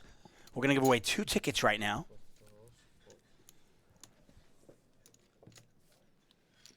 Again, you have to be in the 888 Poker TV chat, and unfortunately, you have to be able to play on 888 Poker. Alex has made it harder than usual. It's like a longer word. And also it's a word he's made up. Yeah, but it is in honor to a good friend of mine. Yes. So the keyword is Queen Blunder. Queen Blunder. Yes. I like it. It's not ready yet, guys. It's not ready. Don't say It's it. not ready. Wait. Hold on. You blundered it out there, Alex. That was a blunder. Compounding mistakes. Compounding mistakes. Queen Blunder. Queen Blunder. I think it's ready. In honor of David Tuckman's chess philosophy and the Botez Gambit. Queen Blunder. Queen Blunder. If you want to play and you're in the BotezLive chat, you need to come over to the 888 Poker TV chat. That's where the script is running. All you need to do is type in Queen Blunder and you're entered automatically. And you've got an equal chance to win, except you haven't because obviously it's rigged. It must be rigged. It's rigged in favour of someone. We'll find out who in a bit. So our heroine, Alexandra Botez, has been pretty dead for a while now. She needs to find a spot. I mean, she's still. She's got what 14 bigs. She's fine. She is not fine. She's fine. 14 bigs is. It is really fine. It's not fine. She's fine. It's Relax. not fine. She's losing. She's not losing. She's You actually don't still care. in. Fine, you don't care. You either lose or you're in. She's in. Botez chat, I've got your back. These guys don't care. I don't know who they are, but they don't care. So there's 351 players that would like to have 14 bigs right now. All right. Everyone that busted the tournament All up right. to this point. Optimist.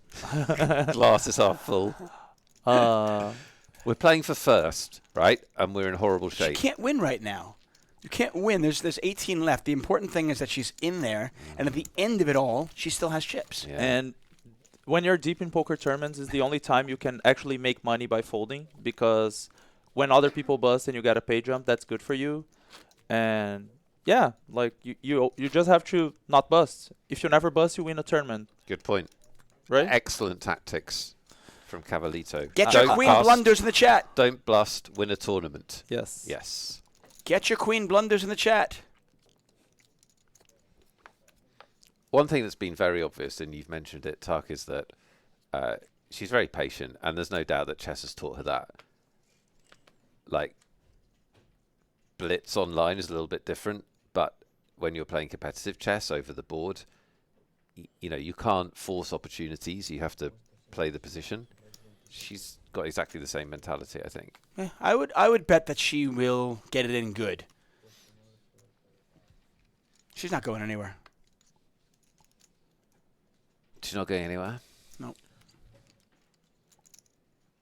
Yeah, I played with I will her the quote, entire day too, and she was playing very solid poker patiently. She was picking good spots. She was picking good hands.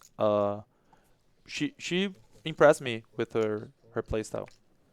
Especially relative to how much she's played. I mean, Exactly. She told me she plays for 1 year, and I mean, I worked with poker players for a long time. I've had students. I've backed people, and including today. exactly. And basically, when people have 1 year of playing poker, they make a lot of pre-flop mistakes, and I didn't see that from her. Right. We're going to find out who's won a ticket. Oh, I'm so excited. Are you ready? 2 winners Oh, coming at you. could it be me? It couldn't be you, no. It might be me. But it is Karispoor. Who's no longer poor. Karispoor? No, it's Karis Rich. Because you've just won a $16.50 ticket. You're no longer poor. And Cat 091987. Oh. Cat, come on down. You are our second winner. If you are Karispoor or you are Cat, you have won a ticket. If you're not, it was all rigged against you and it's unfair. But the good news is, got a lot more tickets to give away, including 2 $160 tournament entries, which is huge. Thank you for playing. Well played, winners. Well played, everybody. More to come.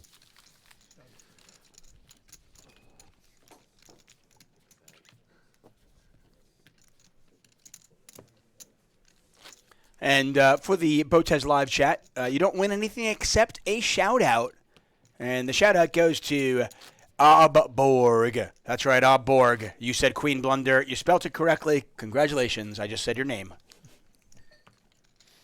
Clip that. Put it in your digital diary. What a memory.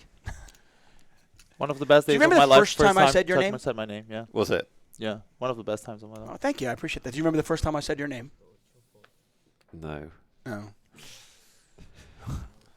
I know it's been too many times. I know this has been going on far too long. I know that. Our chip leader on the button. 1.5 million chips, then a pretty hand. I'm slightly worried about our dinner plans, David. No. Things have slowed down. Dude, we started with we've been on the air for an hour and a half. We've Yeah, lost but 50% of our field.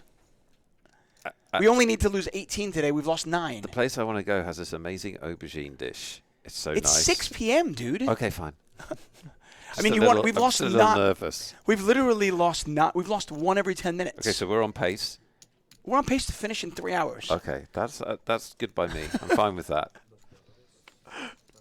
About the same length as a Marvel movie, but more exciting and with better graphics. Would you have liked? I know a lot of people.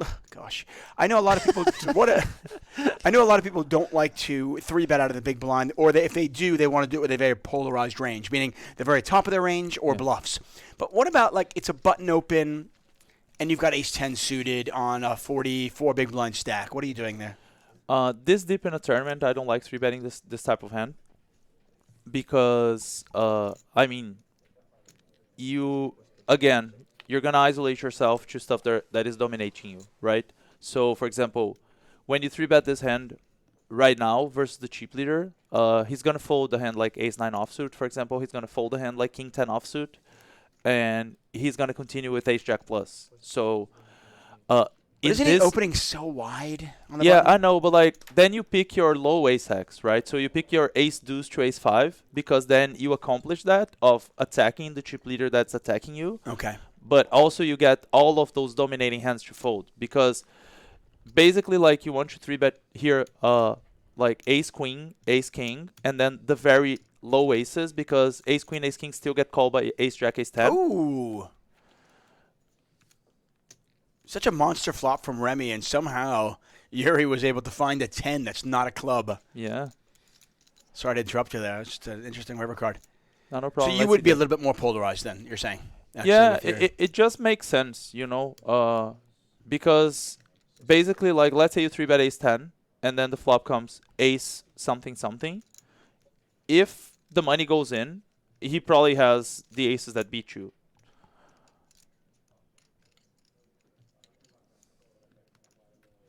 Nice fold from Yeah. Remy. That's a really good fold. We saw him fold. We saw him call with king high.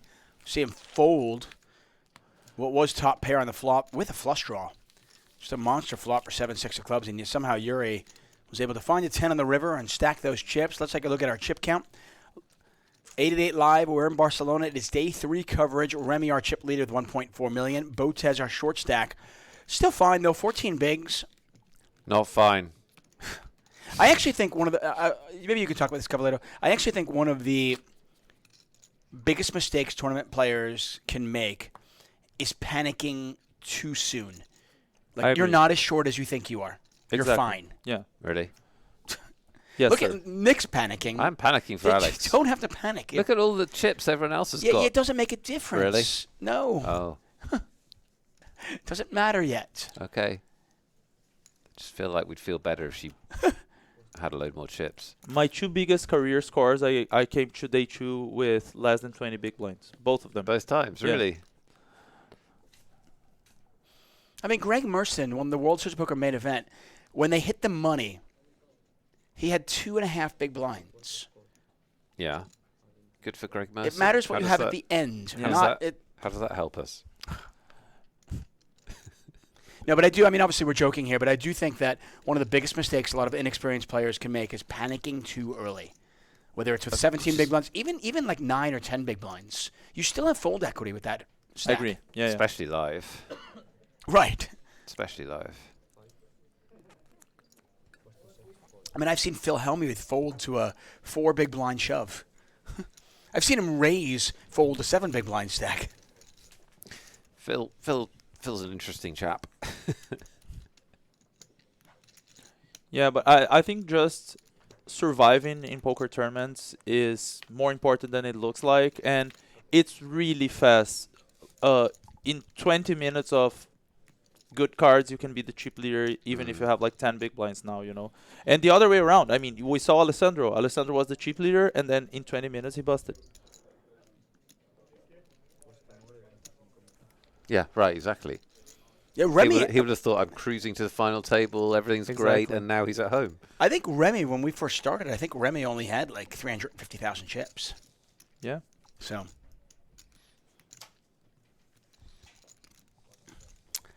Bertolli has picked up a gut shot.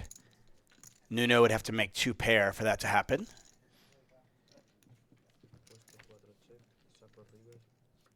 Sorry, I know that everybody's probably moved on, but I'm absolutely fascinated by that stare he did.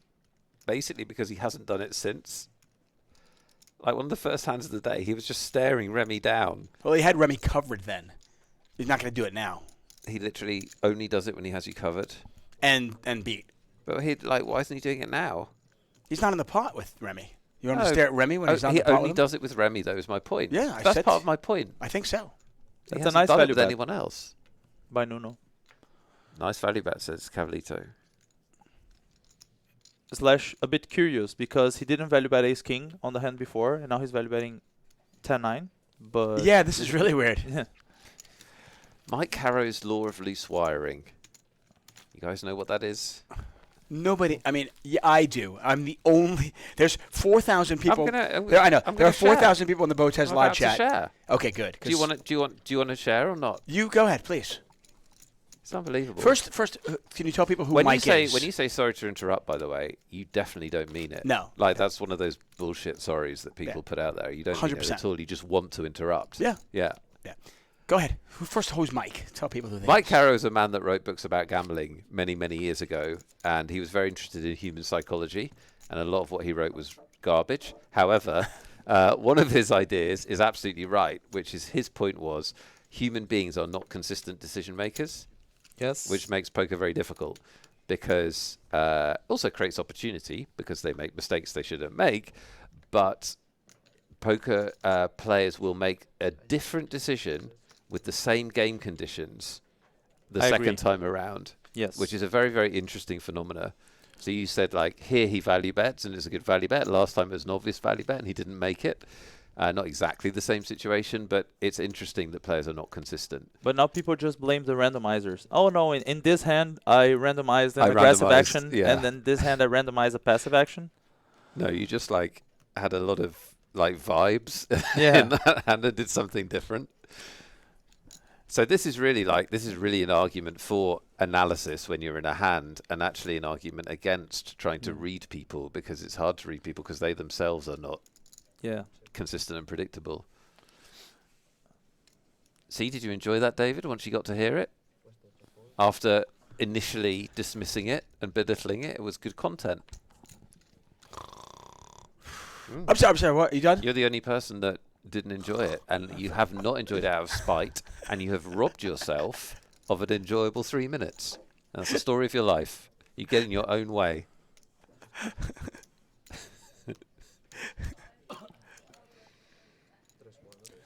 Lots of big stacks here. It's gonna be fun. Yeah. 7-7-4, 2 clubs out there, nothing there for anybody. Remy, the original raiser. Yuri with King Jack on the button, and Bertolli in the big blind with the old 3 deuce. Well, you're gonna see bet and take it. I would imagine so. Again, those yellow chips are 1K, the reds are 5, blues are 25,000.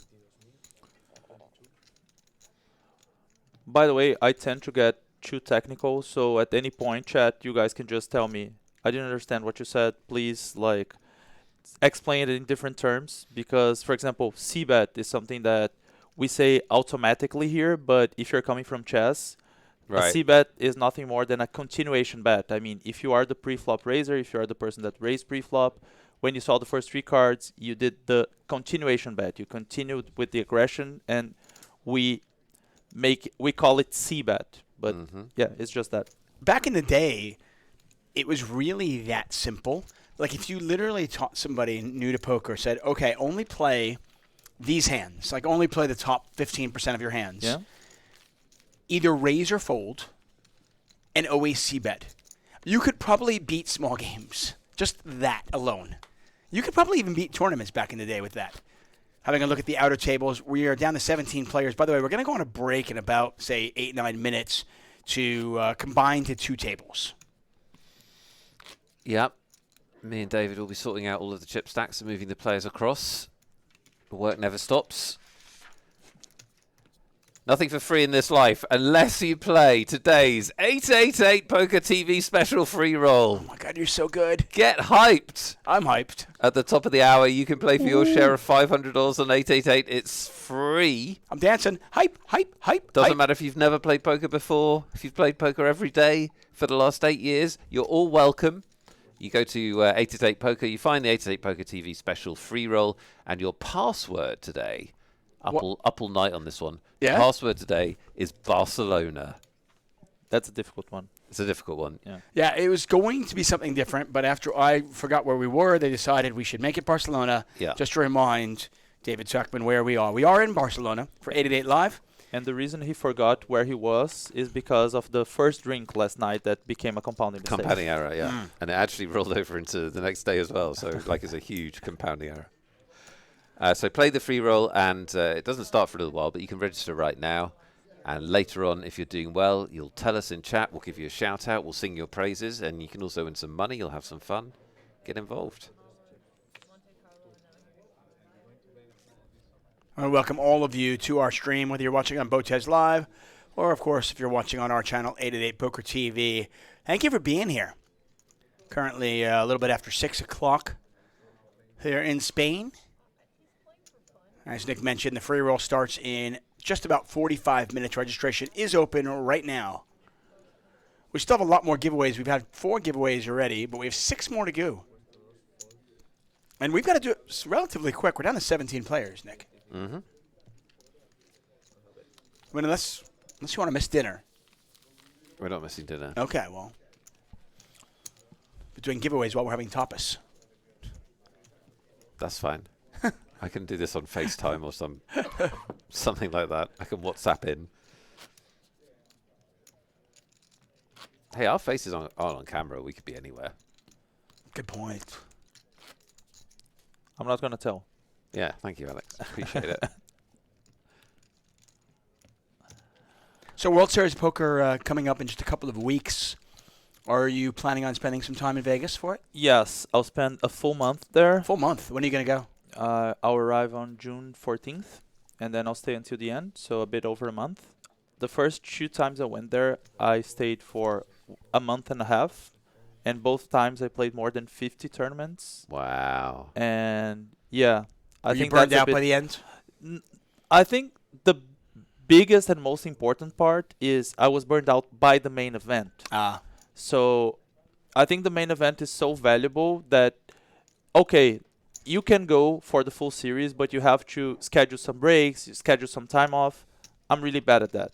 So I decided to do it in a way that I know that I'm going to be able to be happy there and play everything I want to, but still have energy by the time the main event starts. That's good. Yeah, it's important to have some me time. Yeah. Go for a hike, get in a helicopter, go see the Grand Canyon. Yeah, I went there last year after I busted the main, but yeah. It's beautiful. After you busted the main. Yes. You go to the Grand Canyon and scream. Grand Canyon. I mean, I had a deep run, and You did. That makes it worse. Busting really the main. well. Busting the main is the saddest day of the year for every poker pro, I think. Well, unless your SPR is 1, then you're happy. yeah. Sure. To be honest, You're happy to go broke if your SPR is 1. You have top pair. When you went broke, so was it last year or the year before you had your November of the year before. That's right. 2021. Okay. What did you do when you bust? It was sad. It is sad, but it is sad. No, I mean, it felt like somebody like. I was sad. It felt like somebody kicked my puppy. I was sad when I busted on day 1. So like, if I got to day like 5 or 6, wherever you. But I guys think were, it's I'd way be more super painful sad. if you make a big mistake to bust. So last That's year, true. I busted day 5, and I was completely fine with it. It always hurts busting, of course, but I had a very all the 4 days were, besides day 1, days 2, 3, and 4 were all really tough, and I had to make some hard decisions, and I made it, and I got short. On day 2, I went down to 20 blinds, then I grinded up, made day 3 with a big stack. Beginning of day 3, aces to kings, down to 20 bigs, then like again, climbed up, and then basically that happened all the days, and then on day 5 I start with 20 bigs, then I say, okay, now I don't have to lose to go down to 20 bigs. You're in your comfort zone. You've Exactly. already got down to 20. And then in the first hour, I went up to 70 big blinds. Ooh, Really? Exactly. On day 5. And then I busted next level. next level. Yeah. I mean, that's the crazy thing. People don't realize. Sometimes they'll walk over to your table, they'll see how many chips you have, and you'll be like, oh, well, you're good for a while. But we just saw this with Alessandro, and the same thing can happen. You get a 3-bet pot, and 70, 60, 50 big blinds, just not that much. I mean, that could be a couple of hands. Exactly. Chat. Very easily. Chat. Give us your feel better after busting a big tournament or a tournament where you have a deep run. What is your tactics? The best advice I ever heard was from Max Silver, who's a high stakes poker player, who Max is great. when he busts the main event, he goes to the best cheesecake place in Vegas and he gets himself a massive piece of cheesecake. And like literally drowns his sorrows in delicious sugary goodness. That is pretty good advice.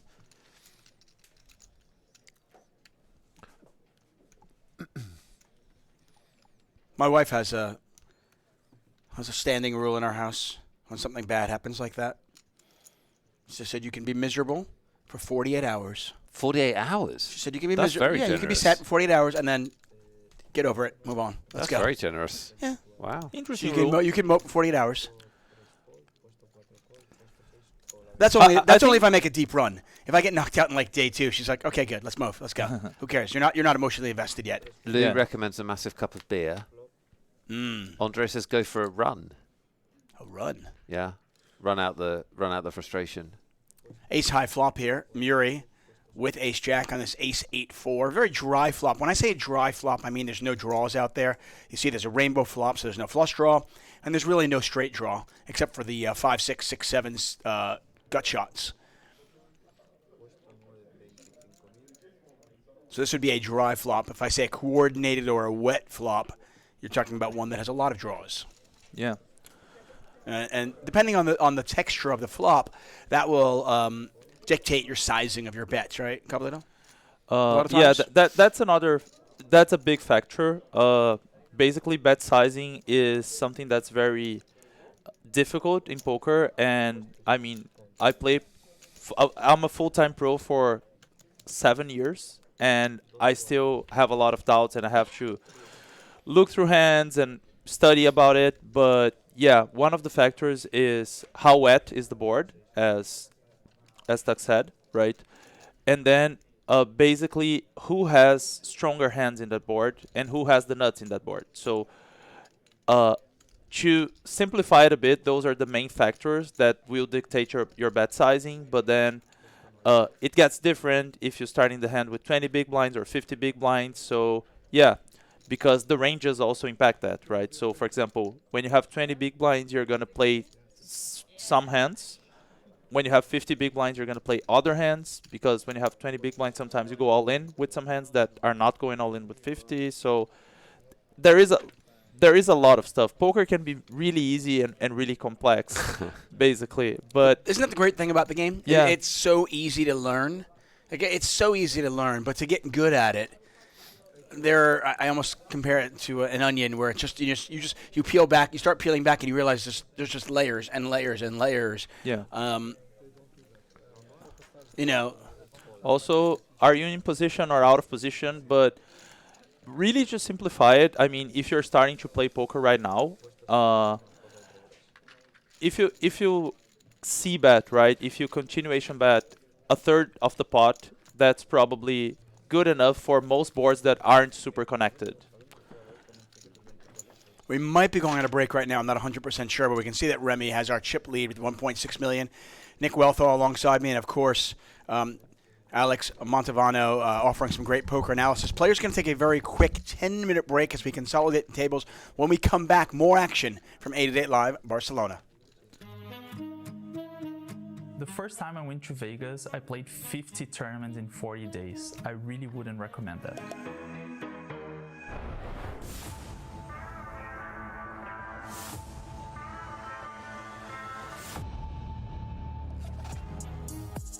I started watching poker on TV, and that caught my attention. I downloaded a poker software. When you're a teenager and you download a poker client and you make a screen name, you're gonna make a teenager screen name. So I just said the first thing that came to my mind, that was, okay, Little Horse. And now that is my screen name for life. I'm known as the Little Horse. In university in Brazil, some people started playing poker, $1 buy-in, sit and go. That became our weekly commitment. And then one day they invited a guy that was supposed to be a pro. I mean, it was just the guy that read 2 poker books back then, and he crushed me. I became friends with this guy, and then he said, yeah, read this and that book. And then we started playing together at a local club. I started searching for books, and I read Sklansky. I read all the basic poker theory books. Every single day after work, I would read a poker book. I slowly started playing online, but it was only like small sit and goes. Maybe on a Sunday, I would play 2 or 3 tournaments, and I made a deal on a Sunday tournament for around $10,000. After I had that score, I said, wow, this is enough money for me to quit my job and try to see if I can make this work, to travel the world doing something I love. I traveled to Uruguay. I mean, it's next to home, but it was my first time, to Macau, and then I went to Vegas.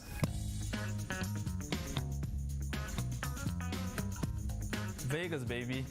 It was in 2018. I really wasn't ready for what the city had to offer. I would play a tournament, bust, and rush to the next casino to play another tournament. If I busted, I would go to a third casino, and I stayed there for 40 days and I played 50 tournaments. I went to play the marathon. This is a very slow tournament, very long blind levels.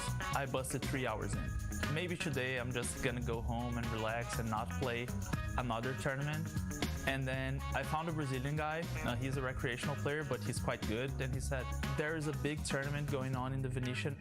I played this tournament and I ended up on 6th place. And it was, yeah, my biggest score in Vegas up to this point.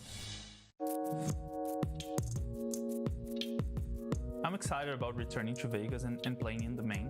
Winning the main event would be epic, right? I mean, you're immortalized in the walls of the World Series, which is amazing. I learned at a young age that expectation is the mother of disappointment. Of course, when you go deep in big tournaments, you're gonna build expectations, right? But I try to not get super excited and try to just like make the best decisions that I can. I have expectations to play my best. If I play my best and don't have a result, it's okay. But if I don't do my best, that's not going to be okay. I've always dreamed of being a poker ambassador for a poker site. When I started playing, I would watch every single ambassador I could find. I would search for their content on the internet, strategy articles, videos, everything. And I said, okay, one day I want to be this guy. And this is happening right now. I'm an 888 sponsored team pro, and that is just amazing.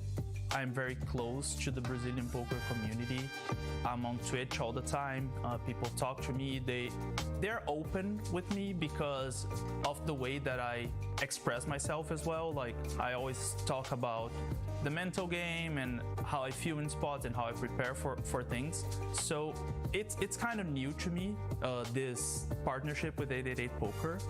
I'm expecting to get a lot of feedback from the viewers on things that we can grow, learn, and improve. I think that we can make great things together.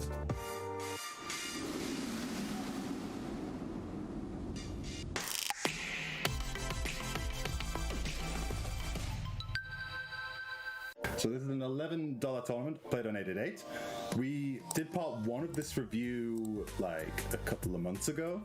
So we're going to pick up from where we left off. Hey, awkward stack sizes. I'm just looking around the table thinking about what I would do. Interesting little hand. Sid, what are your immediate thoughts on this hand?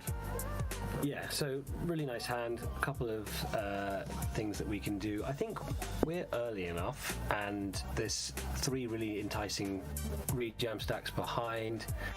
We can call or 3-bet. The stacks behind us are a little bit bigger, so I think we've got room to 3-bet to 5 and call a jam. We want to be able to 3-bet and fold to people behind when we are bluffing. Otherwise, our ranges are kind of out of whack. If it was a situation where we're never 3-bet folding, we'd probably better off jamming. We can trap this or we can raise this. I think I'd lean towards a trap.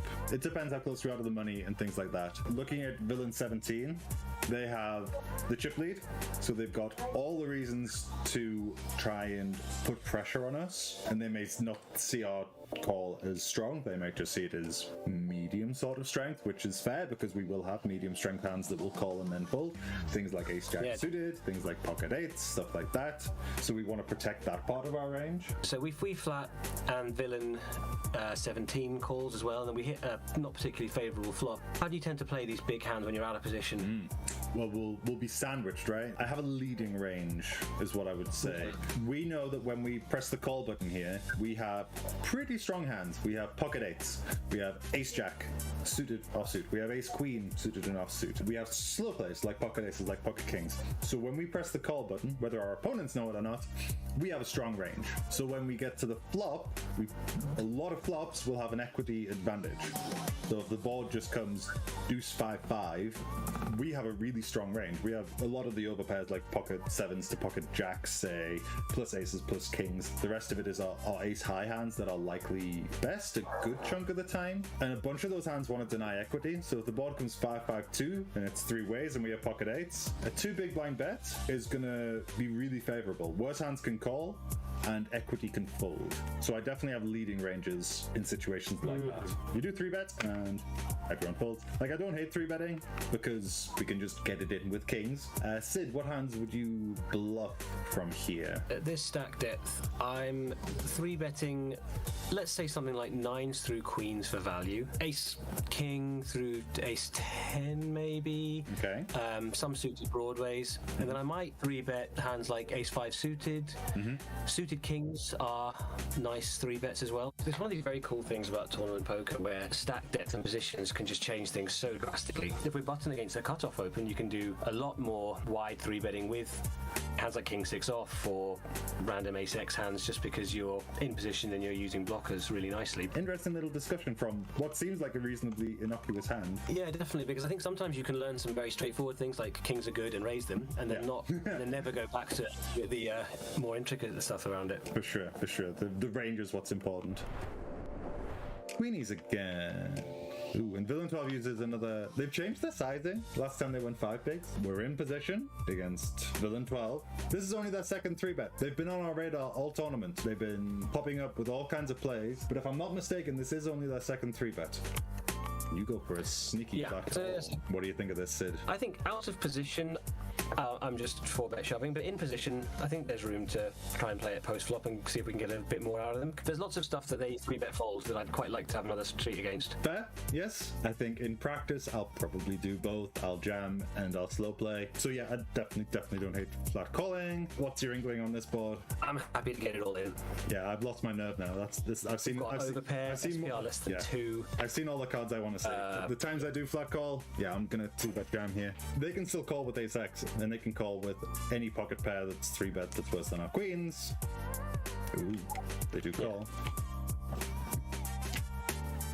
Okay, so like for the past hour, I've been talking about how just because players are playing lots of hands doesn't mean they have a lot of 3-bets, and then I just got made a fool of by 7-4. Listen, I stand by what I was saying. It's just now we have direct evidence that they're a lunatic. So now we just have to double click on them and make a note, and then we know for next time. And we hold. We hold. Amazing. Maybe Sid in game had evidence that villain 12 3-bets a lot. That makes flat calling even better because our queens are less vulnerable. Because if they have this many 3-bets in their range, we are less scared with our queens, right? They're a lot more comfortable. Yeah. Yeah, that was magic. That was magic. What a hooligan. Villain 13 has done plenty of limps. I immediately want to go for value here. The question is sizing. This is the smallest I would go. I probably value bet flop. I probably block bet quarter or a third pot for value because they can continue with spades, they can continue with clubs, they can continue with something they shouldn't continue with. So yeah, I think we're stronger to value bet. What do you mean? Yeah. Jam. They've done this a few times. The thing is, we haven't seen their hand. Well, I obviously want to look them up at some point, but They usually just it's usually just someone who's excited but nervous about following cards. It's often just 10 here, or pocket 9s here, or pocket 8s here that are just like, I have the best hand, I win, and I don't want to see any more cards. That's my take. Ace Queen. We raise. Aha, villain 13 calls. Given the tendency to absolutely blast post flop, I'm keeping that in mind before we even see a flop. Ah, check. No! No, Sid! He's been wild, let him blast! Normally I'd totally agree with you and go for a bet. But just because we've seen this player absolutely light it up for seemingly no good reason, I would trap this one. yeah. You pick a big sizing? right. I don't hate it. I certainly don't hate it. Even if the solvers don't use big sizings here, like, I don't hate it as an exploit. I'm trying to engineer a 2-street shove here, but I've done it wrong. I can go pot, I think. So I've slightly undercooked it, I think. I'd probably be more inclined to go 3 streets to get this in, though. My default is like just having my usual small bet or big bet on flops, and then I can usually eyeball it to work out the geometric sizing on turns and rivers. So Sid, thank you so much for joining us again. It's been really informative. This has been a tricky one to analyze. There's been multi-way spots, there's been hooligans, and all sorts to analyze. Yeah, it's so much fun for me to do this, and I really enjoyed it. Thank you so much.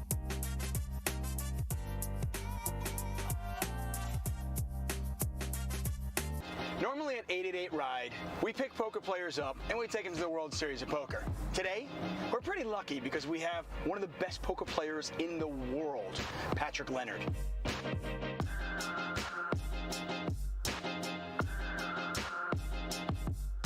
Unfortunately, Pads was knocked out of the main event. So to blow off steam and to help him out, we're going to take him somewhere else. Patrick, where can we take you to, my friend? We're going to play some soccer at the World Cup of Soccer, which is, we do this every year. Basically, about 200 poker players from about 20 different countries all come together and fight for glory on the soccer field. I love it. You know, it's interesting actually, because I've seen there's a huge parallel between, being competitive on in the athletic, stadium, so to speak, and poker players as well. Yeah, for sure. I think it's just natural. I think in poker you have to be very competitive to be successful. You have to see everyone as kind of a challenger, everyone as someone's spot you want to take. There's always kind of this food chain of poker players. You come to Vegas when you're 21, you play maybe the $200 dailies, and you see the guys in maybe the daily 500s, and you're like, you know what, next year I'll come and take his space. And then you come back the next year and you see the guys playing like the World Series event. You're like, wow, I would love to come and play a World Series event. You come back, you play a World Series, you're like, wow, these guys grind every day this event. That's so cool. That's the coolest thing. So you come back and you do that, and once you do that, then you see, oh, these guys play 10Ks, and then you do the same. And you play 10Ks. Wow, super high rollers. It's always like another step on the food chain to kind of go up. And I think a lot of that comes from like athletics. Okay, let's turn our attention to poker, because obviously we all know you from that. You originally you're a cash game player, and you transitioned to tournaments. What was that like, and why did you do it? It was just very lucky, to be honest. I went to a poker stop to play. I never played any tournaments. I went to play like a live, let's say 1K event, and at these times I used to always find it very cool that the tournament guys would be on their laptops in the hotel lobby, like all just playing and having fun and like sweating each other and watching each other. I always liked the idea of that.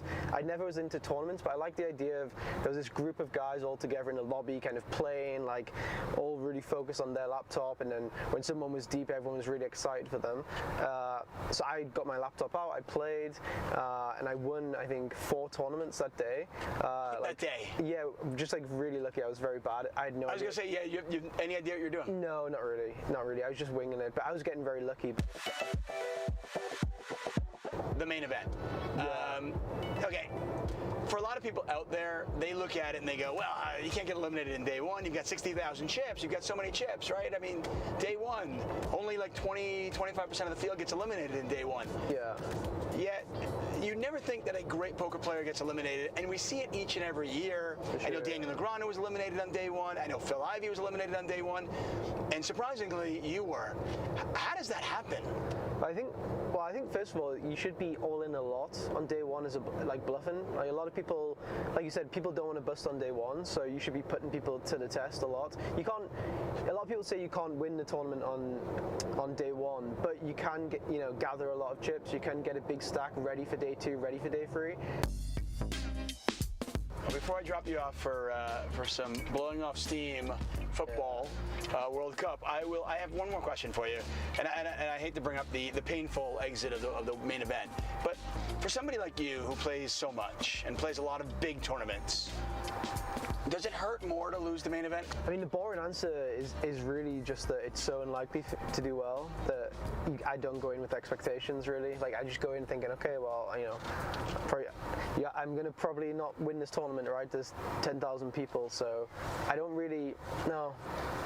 You have a sense of emptiness for like a couple of hours, but no, there's a 1500 PLO today, and I'm just as excited to play that as I was the main yesterday. Like, if not more excited, because it's like 3 different games, it's more fun, it's 6-handed, it's quicker.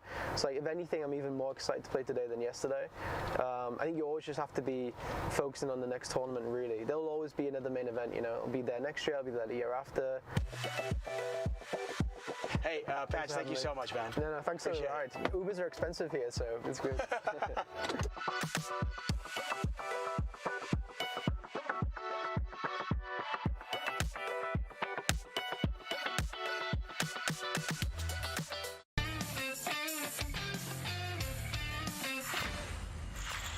Hi there, I'm Alexandre Mantovani, also known as Cavalito, and I'm a poker pro, streamer, and 888 Poker ambassador. I have been playing poker for 12 years, and I have been a full-time poker professional for the last 6.5 years. I mostly play no-limit hold'em MTTs.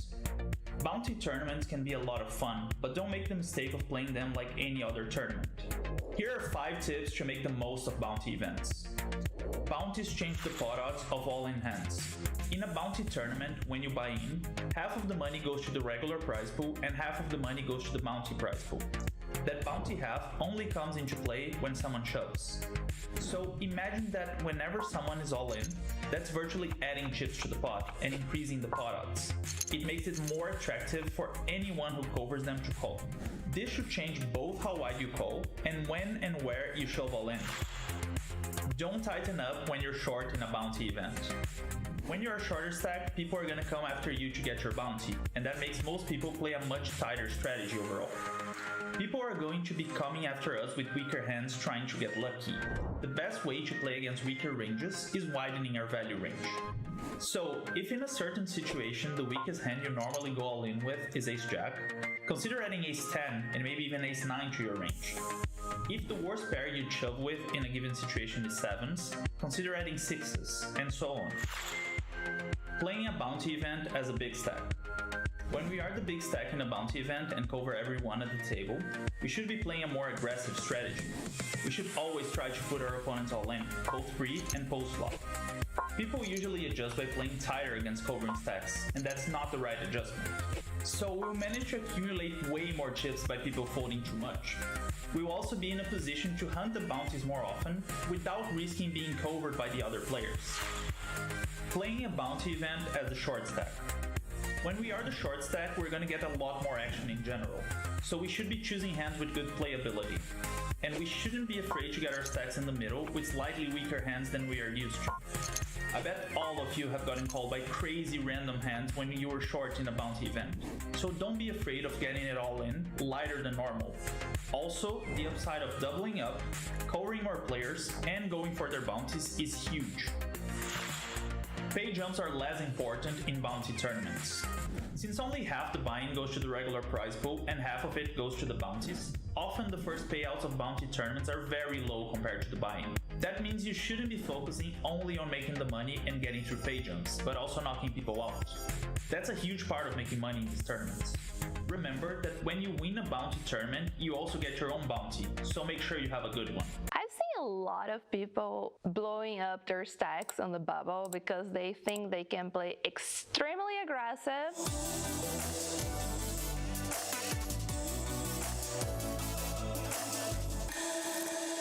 Playing on the bubble with a short stack is difficult, and I went through a period of about a year where I bubbled pretty much everything because I was trying to do too much on the bubble. You just can't. You have to be super careful when you're the short stack, and you really do have to hope that someone else busts out before you. It's a bad situation, but doesn't mean that you won't be able to make it. But sometimes you will have to take some risks.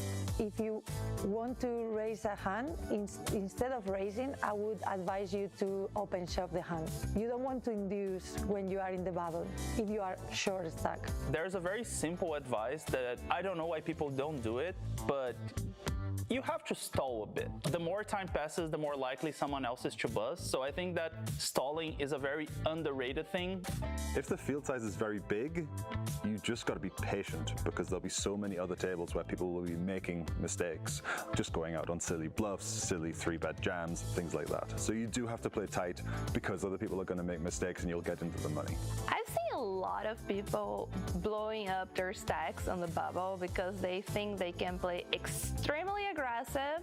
And yes, you can apply some more pressure on short stacks, but you shouldn't get completely out of line. I think the bubble is such a singular time in a tournament. It really does play very differently from everything else, and you have to study that. You have to understand what you're doing in that particular situation. Do some training, talk to players that are really good at it, and get that knowledge from them. There is room for bluffing when you're short stack at the bubble because people expect you to be very tight. Try bluffing pre-flop mostly, so by raising or 3-betting or rejamming hands that are not that strong. If they defend against your raises, they're probably doing that with strong hands, so you should probably abort the mission after. The moment you've all been waiting for. We are back. That is right. We are back in Barcelona for the 888 Live main event day 3 coverage. And Alex Montevano and Nick Wealthall still here. I'm David Tuckman. And we are down to 16 players or, well, 2 tables. And we still have Alexandra Botez on the right side of our screen. Blinds are 8,000, 16,000 with a 16,000 big blind ante. Alex, you and I were talking about before the break. We kept saying Botez is fine, Botez is fine, Botez is fine. Well, now she's got 8 big blinds. Is she still fine? She is fine. The big blind ante kind of makes it look worse than it is, but actually it was worse when it was a short-handed table because then you have to pay the blinds and antes more often, right? So with ICM, we don't have a lot of short stack players at the table, so that hurts her. But with ICM, by the way, it's short for independent chip model, but basically in poker tournaments, different than cash games, you are playing to not win chips, but make money. So sometimes because there are pay jumps at play, so sometimes, for example, if you were playing just for chips, you would do a decision and then ICM makes you make a different decision because, for example, let's say you are playing a tournament that pays 1,000 for 16th place, just giving an example, and then 1,500 to 15th place. And if someone goes all in and you have a hand that you would kind of call in a situation that doesn't have pay jumps, you would now fold because there's a pay jump in place, right? So I think that when there's a lot of pay jump and money considerations at play, even 8 big blinds is a stack that if you go all in, people are gonna fold. But it's better when you have other short stacks at the table because you pressure their stack. I mean, the chip leader has 100 big blinds, right? So for him, calling an 8 big blind all in is very easy. Once again, Nick Wealthall and El, or Ali Montevano, they call him. Alex, I call him just Cavalito. Call him what you will. You can watch him on his stream. He does stream poker and is a fantastic poker player and 888 ambassador for us. Here offering his poker analysis. We're down to 16 players. As you can see in the top right corner, 16 out of 369. We're going to kick off this break, this new segment with a giveaway, Nick. Excellent. Right away. We're going to just give it away. Give things away. Yes. I'm going to give my signed top. Yeah. If you... Lime, are we ready? For what? I thought we were doing... What are we doing? We're going to do a keyword giveaway while you think about it. I know. We're ready. Okay. Well, let me look at the outer table. You might have, during the break, watched the a little bit of the 888 Ride with Patrick and Leonard. It is a acclaimed show, award-winning, really amazing show. You can check out all of the 888 Rides on our YouTube channel. So in honor of 888 Ride, which is a new series of 888 Ride, is going to kick off very shortly in Las Vegas. And you can watch all of that on YouTube. Anyway, our keyword is 888 Ride. No spaces. 888 Ride. Get yourself one of two $16.50 satellite tickets to 888 Poker. You must be in the 888 Poker chat if you're watching us on BotezLive. All in and a call. And you want to play. Oh! Hey! BotezLive. She needs you now. She needs you now. Yeah. Trouble. Uh-oh. Ace, Ask deuce, for ace, a queen. deuce or 2 pairs on the board. Or 3, 4, 5. How about just a deuce? I Make think, it simple. Just a deuce or lots of clubs. How about a deuce with 2 other clubs? I like that. We're in trouble. We are in trouble. That's not the best start. No, that's not the best cards. There's how about a 3, a 4, or No, a I deuce? want the deuce now. You want a deuce? Okay, we don't Yeah. want to sweat. We just want the deuce. Deuce.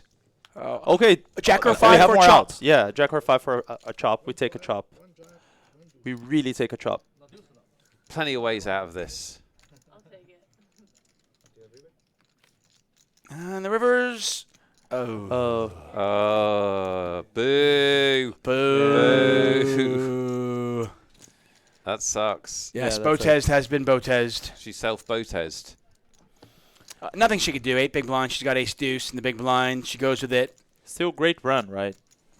Yeah, phenomenal run. 369 entrants. She finishes 16th. Yep. Yeah. That's a really, really good run. It is.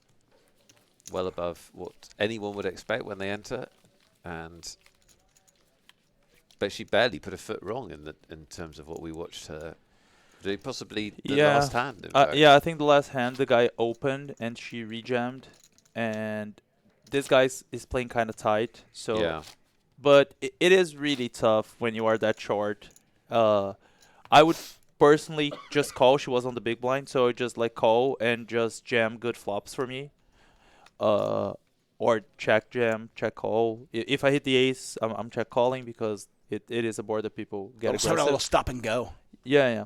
But it is an old strategy, but that doesn't mean it isn't effective. In fact, like Silver, I agree. Does it? I've done that speech on this stream. Yeah.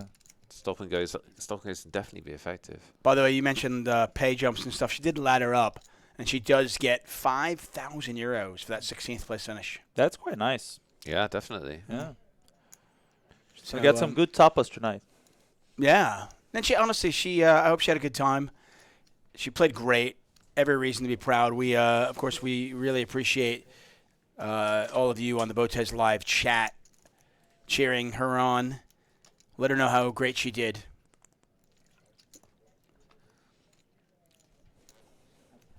Now we have another hand. Probably goes 3-bet and call if he doesn't 3-bet that big.